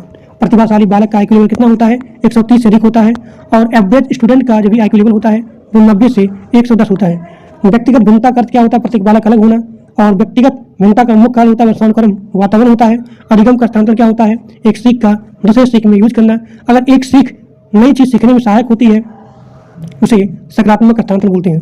बाधा डाले नकारात्मक, कोई प्रभाव न पड़े शून्य हस्तांतरण। प्रेरणा का अर्थ होता है उत्साह उत्पन्न करना, सीखने के लिए उत्साह उत्पन्न करना। और प्रेरणा जो है दो टाइप की होती है, पहला हो गया आंतरिक और बाह्य हो गया। आंतरिक में रुचि से पढ़ना एग्जाम्पल, बाह्य में जैसे कि पुरस्कार के लिए पढ़ना, दंड की भय से पढ़ना। बालक की जिज्ञासा किस प्रकार की प्रवृत्ति होती है? जन्मजात होती है।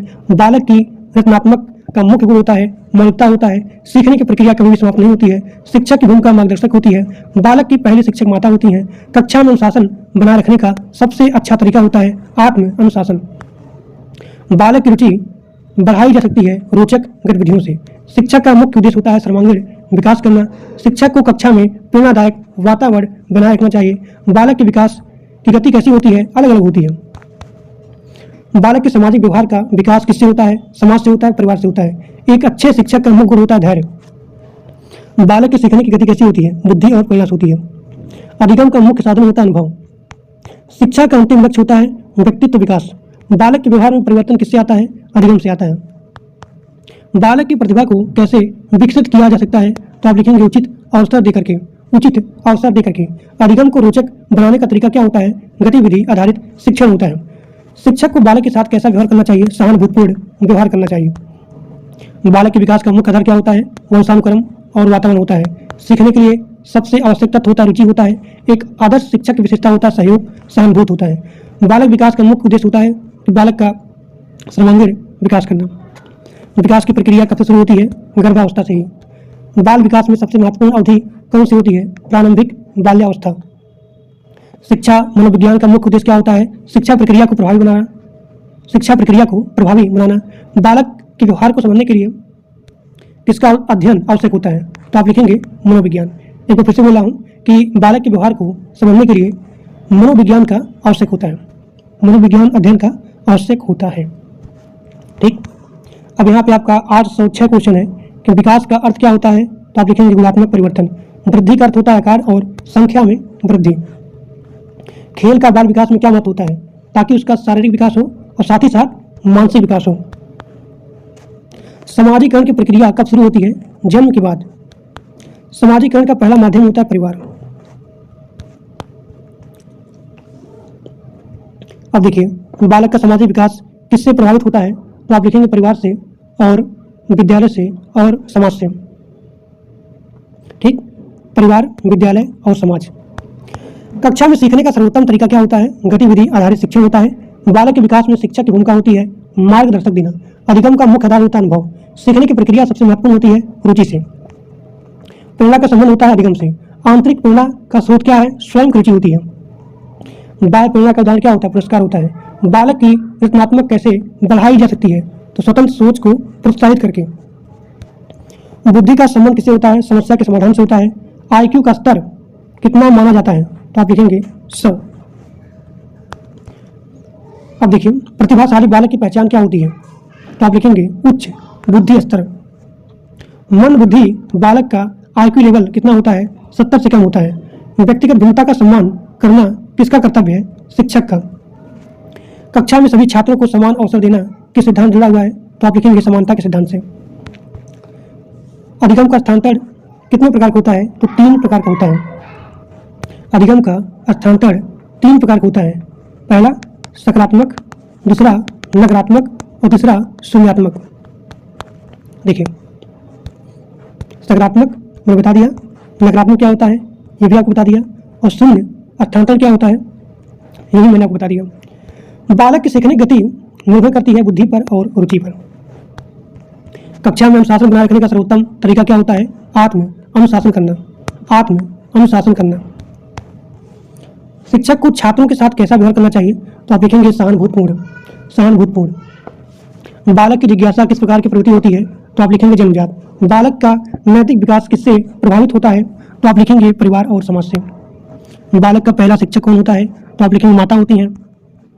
शिक्षक का मुख्य उद्देश्य क्या होता है? व्यक्तित्व विकास होता है। अधिगम का मुख्य साधन क्या होता है? तो आप लिखेंगे अनुभव होता है। बालक की प्रतिभा को कैसे विकसित किया जा सकता है? तो आप लिखेंगे उचित अवसर देकर के। बालक के विकास की गति कैसी होती है? अलग अलग होती है। शिक्षक को कक्षा में प्रेरणादायक वातावरण बना करके रखना चाहिए। अधिगम का मुख्य उद्देश्य होता है व्यवहार में परिवर्तन लाना। कक्षा में सीखने का सर्वोत्तम माध्यम होता है गतिविधि होता है। बालक के सामाजिक विकास का मुख्य आधार होता है समाजीकरण होता है। शिक्षक का अंतिम लक्ष्य होता है सर्वांगीण विकास करना। शिक्षक की सबसे महत्वपूर्ण भूमिका होती है मार्गदर्शन देना। बालक की सीखने की क्षमता किससे प्रभावित होती है? बुद्धि और वातावरण से। बालक की रचनात्मक का मुख्य गुण होता है मौलिकता होता है। सीखने के लिए आवश्यक तत्व होता है रुचि होता है। एक अच्छे शिक्षक का मुख्य गुण होता है धैर्य होता है। बालक के विकास में विद्यालय का योगदान क्या होता है? सामाजिक और बौद्धिक विकास करना। शिक्षा मनोविज्ञान किसका अध्ययन करता है? तो आप लिखेंगे शिक्षक, शिक्षण और यहाँ पे अधिगम प्रक्रिया का। ठीक, इतना बोलते बोलते पूरा गला सूख गया मेरा। और मैं जैसे बोल रहा हूँ, आप सभी लोग अपने दोस्तों के पास मैक्सिमम शेयर करिए, और जो लोग चैनल पर नए हो वो लोग प्लीज़ सब्सक्राइब कर दीजिए, क्योंकि मैं आप सभी लोग के लिए बहुत ज़्यादा मेहनत कर रहा हूँ, पीपीटी बनाना, पढ़ाना। ठीक है, तो बहुत हार्ड वर्किंग चीज़ है। तो जैसे मैं आप सभी लोग के लिए इतना हार्ड वर्क कर रहा हूँ, आपका भी कर्तव्य बनता है कि जो लोग चैनल पर नए हो वो लोग प्लीज़ सब्सक्राइब कर लें, और कमेंट बॉक्स में बताएं कि आज का क्लास कैसा लगा। अगला क्वेश्चन है कि सीखने की प्रक्रिया कभी भी समाप्त नहीं होती है, बालक की सीखने की क्षमता कैसे बढ़ाई जा सकती है? तो आप लिखेंगे प्रेरणा देकर के। बालक के व्यवहार में परिवर्तन किससे आता है? अधिगम से आता है। व्यवहार में परिवर्तन अधिगम से आता है। तो इसके बारे में मैं बता दिया था कि जैसे आपको अनुभव होगा, आप जो है प्रैक्टिस करेंगे, सीखेंगे, और सीखने से आपको अनुभव मिलेगा, और जैसे आपको अनुभव मिलेगा तो आपके व्यवहार में परिवर्तन होगा। तो जैसे ही आप यहाँ पे प्रैक्टिस करेंगे तो आप सीखेंगे, सीखने में आसानी होगी, यानी कि अधिगम में आसानी होगी। तो जैसे ही आपको यहाँ पे अधिगम मिलेगा, यानी कि आपको यहाँ पे अनुभव मिलेगा, और जब अनुभव मिलेगा यानी कि आपके व्यवहार में परिवर्तन आएगा। तो बालक के व्यवहार में परिवर्तन किससे आता है? अधिगम से आता है। शिक्षक का मुख्य कार्य क्या होता है? शिक्षण होता है। बालक की रुचि रोचक गतिविधियों से बढ़ाई जा सकती है। बालक के विकास का मुख्य आधार होता है वंशानुक्रम और वातावरण होता है। बालक के मानसिक विकास में सहायक होता है शिक्षा होता है। अधिगम का मुख्य परिणाम होता है व्यवहार परिवर्तन होता है। शिक्षक को छात्रों के साथ मित्रवत संबंध रखना चाहिए। शिक्षा का उद्देश्य होता है व्यक्तित्व विकास। बालक की सीखने की क्षमता प्रभावित करती है प्रेरणा को, और अधिगम का मुख्य आधार होता है अनुभव होता है। बालक की प्रतिभा को कैसे बढ़ाया जा सकता है? तो आप लिखेंगे प्रोत्साहन देकर के। शिक्षक का मुख्य गुण होता है सहानुभूति, यानी कि शिक्षक का मुख्य गुण सहानुभूतिपूर्ण होना चाहिए। अगला क्वेश्चन, बालक का पहला सामाजिक वातावरण क्या होता है? परिवार होता है। बालक के सामाजिक विकास का मुख्य माध्यम क्या होता है? समाज होता है सीखने के लिए, क्योंकि यहाँ दिया गया है कि बालक के सामाजिक विकास का मुख्य माध्यम क्या होता है? तो आप लिखेंगे समाज होता है। सीखने के लिए सबसे महत्वपूर्ण तत्व क्या है? तो आप लिखेंगे रुचि होता है।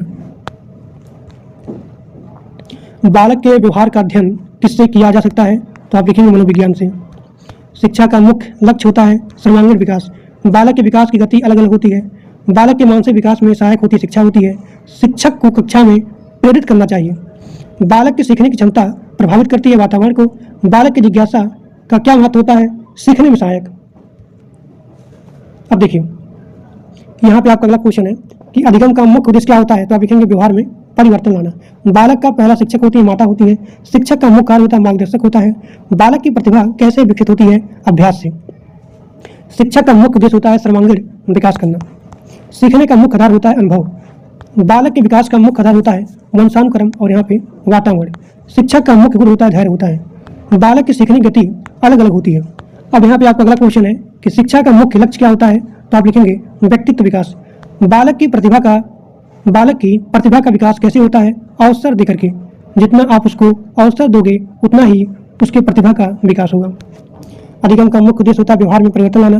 बालक की रुचि कैसे बढ़ाई जा सकती है? तो आप लिखेंगे रोचक गतिविधियों से। शिक्षक का मुख्य कार्य क्या होता है? शिक्षण होता है। बालक का विकास में परिवार का महत्व होता है आधार प्रदान करना।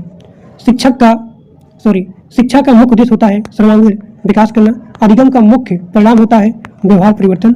और बालक की सीखने की क्षमता किससे बढ़ती है? तो आप लिखेंगे प्रेरणा से। बालक के विकास का मुख्य कारक होता है वातावरण। अब यहाँ पे आपका अगला क्वेश्चन है कि बालक की प्रतिभा को कैसे बढ़ाया जा सकता है? तो आप लिखेंगे अवसर देकर के या फिर प्रोत्साहन देकर के। शिक्षक का मुख्य कार्य होता है मार्गदर्शक देना या फिर मार्गदर्शन। सीखने की प्रक्रिया कभी भी समाप्त नहीं होती है। शिक्षा का अंतिम लक्ष्य होता है व्यक्तित्व विकास। बालक की जिज्ञासा किसमें सहायक होता है? तो आप लिखेंगे अधिगम में। बालक के विकास का मुख्य उद्देश्य होता है सर्वांगीण विकास करना। बाल विकास किसका अध्ययन होता है? तो आप लिखेंगे बाल विकास में बालक के शारीरिक, मानसिक, सामाजिक का विकास, इसे बोलते हैं सर्वांगीण विकास। और इसी में एक होता है भावनात्मक विकास। विकास की प्रक्रिया निरंतर होती है। बालक का सामाजिक विकास कहाँ शुरू होता है? तो आप लिखेंगे परिवार से, फैमिली से। ठीक है। अब देखिए अगला क्वेश्चन, शिक्षा का मुख्य उद्देश्य क्या होता है? सर्वांगीण विकास करना, जिसमें आपका आता है शारीरिक विकास, मानसिक विकास, सामाजिक विकास और भावनात्मक विकास, उसे बोलते हैं सर्वांगीण विकास। सीखने की प्रक्रिया किससे प्रभावित होती है? तो आप लिखेंगे वातावरण से। वातावरण से। अगला क्वेश्चन कि बालक की जिज्ञासा किस प्रकार की प्रवृत्ति होती है, तो आप लिखेंगे जन्मजात। अधिगम का मुख्य परिणाम क्या होता है, व्यवहार परिवर्तन होता है। बालक का पहला शिक्षक होती है माता होती है। शिक्षक की मुख्य भूमिका क्या होता है, मार्गदर्शक देना। बालक के विकास का मुख्य आधार क्या होता है, वंशानुक्रम, वातावरण। बालक के मानसिक विकास में क्या सहायक होता है, तो आप लिखेंगे शिक्षा होता है। बालक की प्रतिभा कैसे विकसित होती है, तो आप लिखेंगे अभ्यास से। सीखने का मुख्य साधन क्या होता है, तो आप लिखेंगे अनुभव होता है। बालक की रुचि कैसे बढ़ाई जा सकती है, तो आप लिखेंगे रोचक गतिविधियों से। अधिगम का मुख्य उद्देश्य क्या होता है, व्यवहार में परिवर्तन। बालक के विकास की गति कैसी होती है, अलग अलग होती है। शिक्षक को छात्रों के साथ सहानुभूतिपूर्ण व्यवहार करना चाहिए। कक्षा में अनुशासन बनाए रखने का सर्वोत्तम तरीका होता है आत्म अनुशासन। शिक्षा की अंतिम लक्ष्य क्या होती है, व्यक्तित्व विकास। बालक के सामाजिक विकास का मुख्य माध्यम होता है समाज। ठीक, ये क्वेश्चन बहुत इंपॉर्टेंट है और कई बार आपके एग्जाम में आया हुआ है कि बालक के, यहाँ देखिए यहाँ पे दिया गया सामाजिक विकास, तो बालक के सामाजिक विकास का मुख्य माध्यम होता है, उसे बोलते हैं समाज। अधिगम का मुख्य आधार होता है अनुभव, जिसे अंग्रेजी में बोलते हैं एक्सपीरियंस। और अधिगम का अंग्रेजी होता है लर्निंग, यानी कि सीखना। ठीक, अगर आप सीखेंगे, अगर आप लर्निंग करेंगे तो आपको यहाँ पे अनुभव मिलेगा, और जब आपको अनुभव मिलेगा तो आपके व्यवहार में परिवर्तन आएगा। ठीक, बालक की सीखने की क्षमता किससे प्रभावित होती है, तो आप लिखेंगे बुद्धि से। बालक के विकास का मुख्य उद्देश्य क्या होता है, सर्वांगीण विकास करना। शिक्षक की सबसे महत्वपूर्ण भूमिका होती है मार्गदर्शक देना। बालक की प्रतिभा को बढ़ाने के लिए क्या करना चाहिए, प्रोत्साहन देना चाहिए या फिर अवसर प्रदान करना चाहिए। बालक की सीखने की गति कैसी होती है, तो आप लिखेंगे अलग अलग होती है। अधिगम का मुख्य परिणाम क्या होता है, व्यवहार परिवर्तन। बालक का पहला सामाजिक क्या होता है, परिवार होता है। बालक के मानसिक विकास का मुख्य साधन, अब देखिए यहाँ पे दिया गया है बालक के मानसिक विकास का मुख्य साधन, तो मानसिक है, तो मानसिक विकास कैसे होगा, शिक्षा से होगा। अगर यह पूछा जाता है कि बालक के सामाजिक विकास का, यानी किसके स्थान पर अगर सामाजिक होता, सामाजिक विकास, इसका मुख्य साधन क्या होता है, तो आप लिखते समाज होता है। अब देखिए शिक्षक को कक्षा में प्रेरणादायक वातावरण प्रदान करना चाहिए। शिक्षा का मुख्य उद्देश्य होता है व्यक्तित्व विकास। बालक की जिज्ञासा किसमें सहायक होती है, तो आप लिखेंगे अधिगम में सहायक होती है। बालक की प्रतिभा को कैसे विकसित किया जा सकता है, तो आप लिखेंगे अवसर देकर के या फिर प्रोत्साहन देकर के। अब देखिए अधिगम का मुख्य उद्देश्य क्या होता है, तो आप लिखेंगे व्यवहार में परिवर्तन। शिक्षक का मुख्य कार्य क्या होता है, शिक्षण होता है। बालक के विकास का मुख्य आधार क्या होता है, वंशानुक्रम और यहाँ पे वातावरण होता है। बालक की रुचि कैसे बढ़ाई जा सकती है, तो आप लिखेंगे गतिविधियों से। अगला क्वेश्चन, बालक की सीखने की क्षमता किससे बढ़ती है, तो आप लिखेंगे प्रेरणा से। बालक के सामाजिक विकास का, अब देखिए बालक के सामाजिक विकास का मुख्य माध्यम क्या होता है, समाज होता है। शिक्षा का अंतिम लक्ष्य होता है सर्वांगीण विकास करना। सीखने की प्रक्रिया कभी भी समाप्त नहीं होती है। शिक्षक का मुख्य गुण होता है धैर्य होता है। बालक के विकास में परिवार का क्या महत्व होता है, आधार प्रदान करना। अधिगम का मुख्य आधार होता है अनुभव। बालक की प्रतिभा कैसे बढ़ती है, अभ्यास से। शिक्षक का मुख्य कार्य होता है मार्गदर्शक देना। बालक की सीखने की क्षमता किससे प्रभावित होती है, वातावरण से होती है। बालक की रुचि कैसे बढ़ाई जा सकती है, रोचक शिक्षण से। शिक्षा का मुख्य उद्देश्य होता है व्यक्तित्व विकास। अधिगम का मुख्य परिणाम होता है व्यवहार में परिवर्तन लाना। बालक का पहला सामाजिक वातावरण होता है, परिवार होता है। बालक के विकास का मुख्य आधार क्या होता है, वंशानुक्रम और यहाँ पे वातावरण होता है। शिक्षक का मुख्य गुण होता है सहानुभूति। सीखने का मुख्य साधन होता है अनुभव। बालक की प्रतिभा को कैसे बढ़ाती है, यानी कि अगर हमको बालक के प्रतिभा को विकास करना है तो आप बालक को अवसर दीजिए और बालक को प्रोत्साहन दीजिए। अगला क्वेश्चन है कि शिक्षा का अंतिम लक्ष्य होता है सर्वांगीण विकास करना। बालक की सीखने की क्षमता किससे बढ़ती है, तो प्रेरणा से बढ़ती है। शिक्षक का मुख्य कार्य होता है शिक्षण होता है। बालक की जिज्ञासा किसमें सहायक है, तो आप लिखेंगे अधिगम में। बालक के विकास का मुख्य उद्देश्य होता है सर्वांगीण विकास करना। बालक के विकास की गति कैसी होती है, तो आप लिखेंगे अलग अलग होती है। शिक्षक को छात्रों के साथ कैसा व्यवहार करना चाहिए, तो आप लिखेंगे मित्रवत। शिक्षक को छात्रों के साथ मित्रवत यानी कि पूरा फ्रेंडली बिहेवियर करना चाहिए। अधिगम का मुख्य आधार होता है अनुभव। बालक की प्रतिभा कैसे विकसित होती है, अभ्यास से। शिक्षक का मुख्य उद्देश्य होता है व्यक्तित्व विकास। बालक की सीखने की क्षमता संबंधित होती है वातावरण से। अब यहाँ पे आपका अगला क्वेश्चन है कि शिक्षक की मुख्य भूमिका क्या होती है, तो आप लिखेंगे मार्गदर्शक। अधिगम का मुख्य परिणाम क्या होता है, तो आप लिखेंगे व्यवहार परिवर्तन होता है। बालक की जिज्ञासा किसमें सहायक होती है, तो आप लिखेंगे अधिगम में। बालक के विकास का मुख्य आधार क्या होता है, तो आप लिखेंगे वंशानुक्रम और यहाँ पे वातावरण होता है। अब यहाँ पे आपका अगला क्वेश्चन है कि बालक का पहला शिक्षक कौन होती है, माता होती है। बालक की प्रतिभा कैसे बढ़ती है, प्रोत्साहन से बढ़ती है और अवसर प्रदान करके भी बढ़ती है। अधिगम का मुख्य साधन होता है अनुभव होता है। शिक्षक का मुख्य कार्य होता है शिक्षण होता है।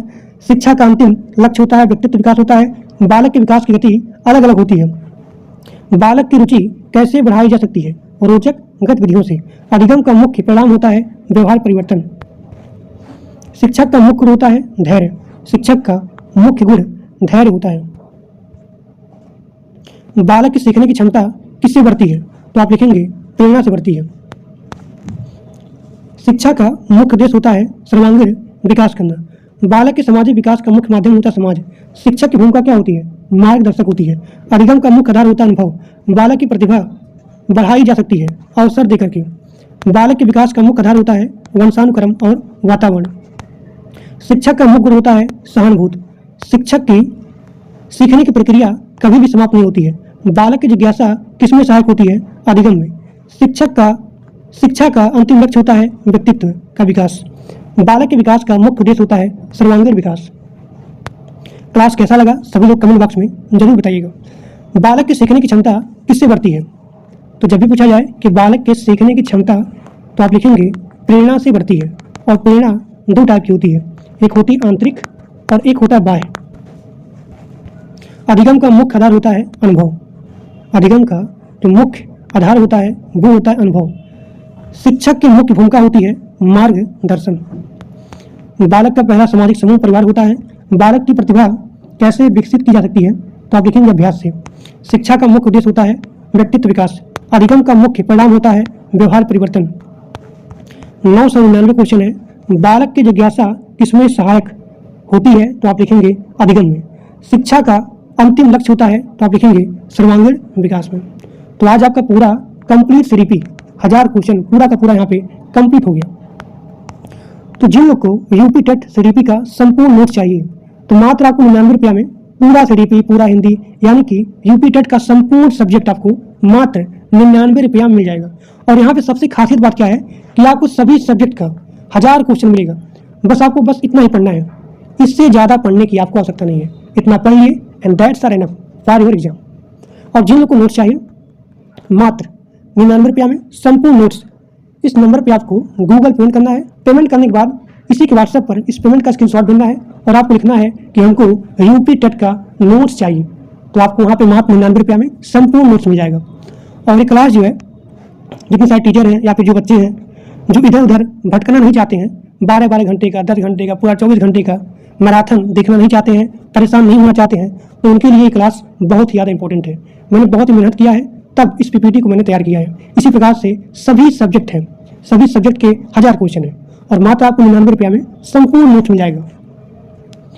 तो आज के लिए बस इतना ही।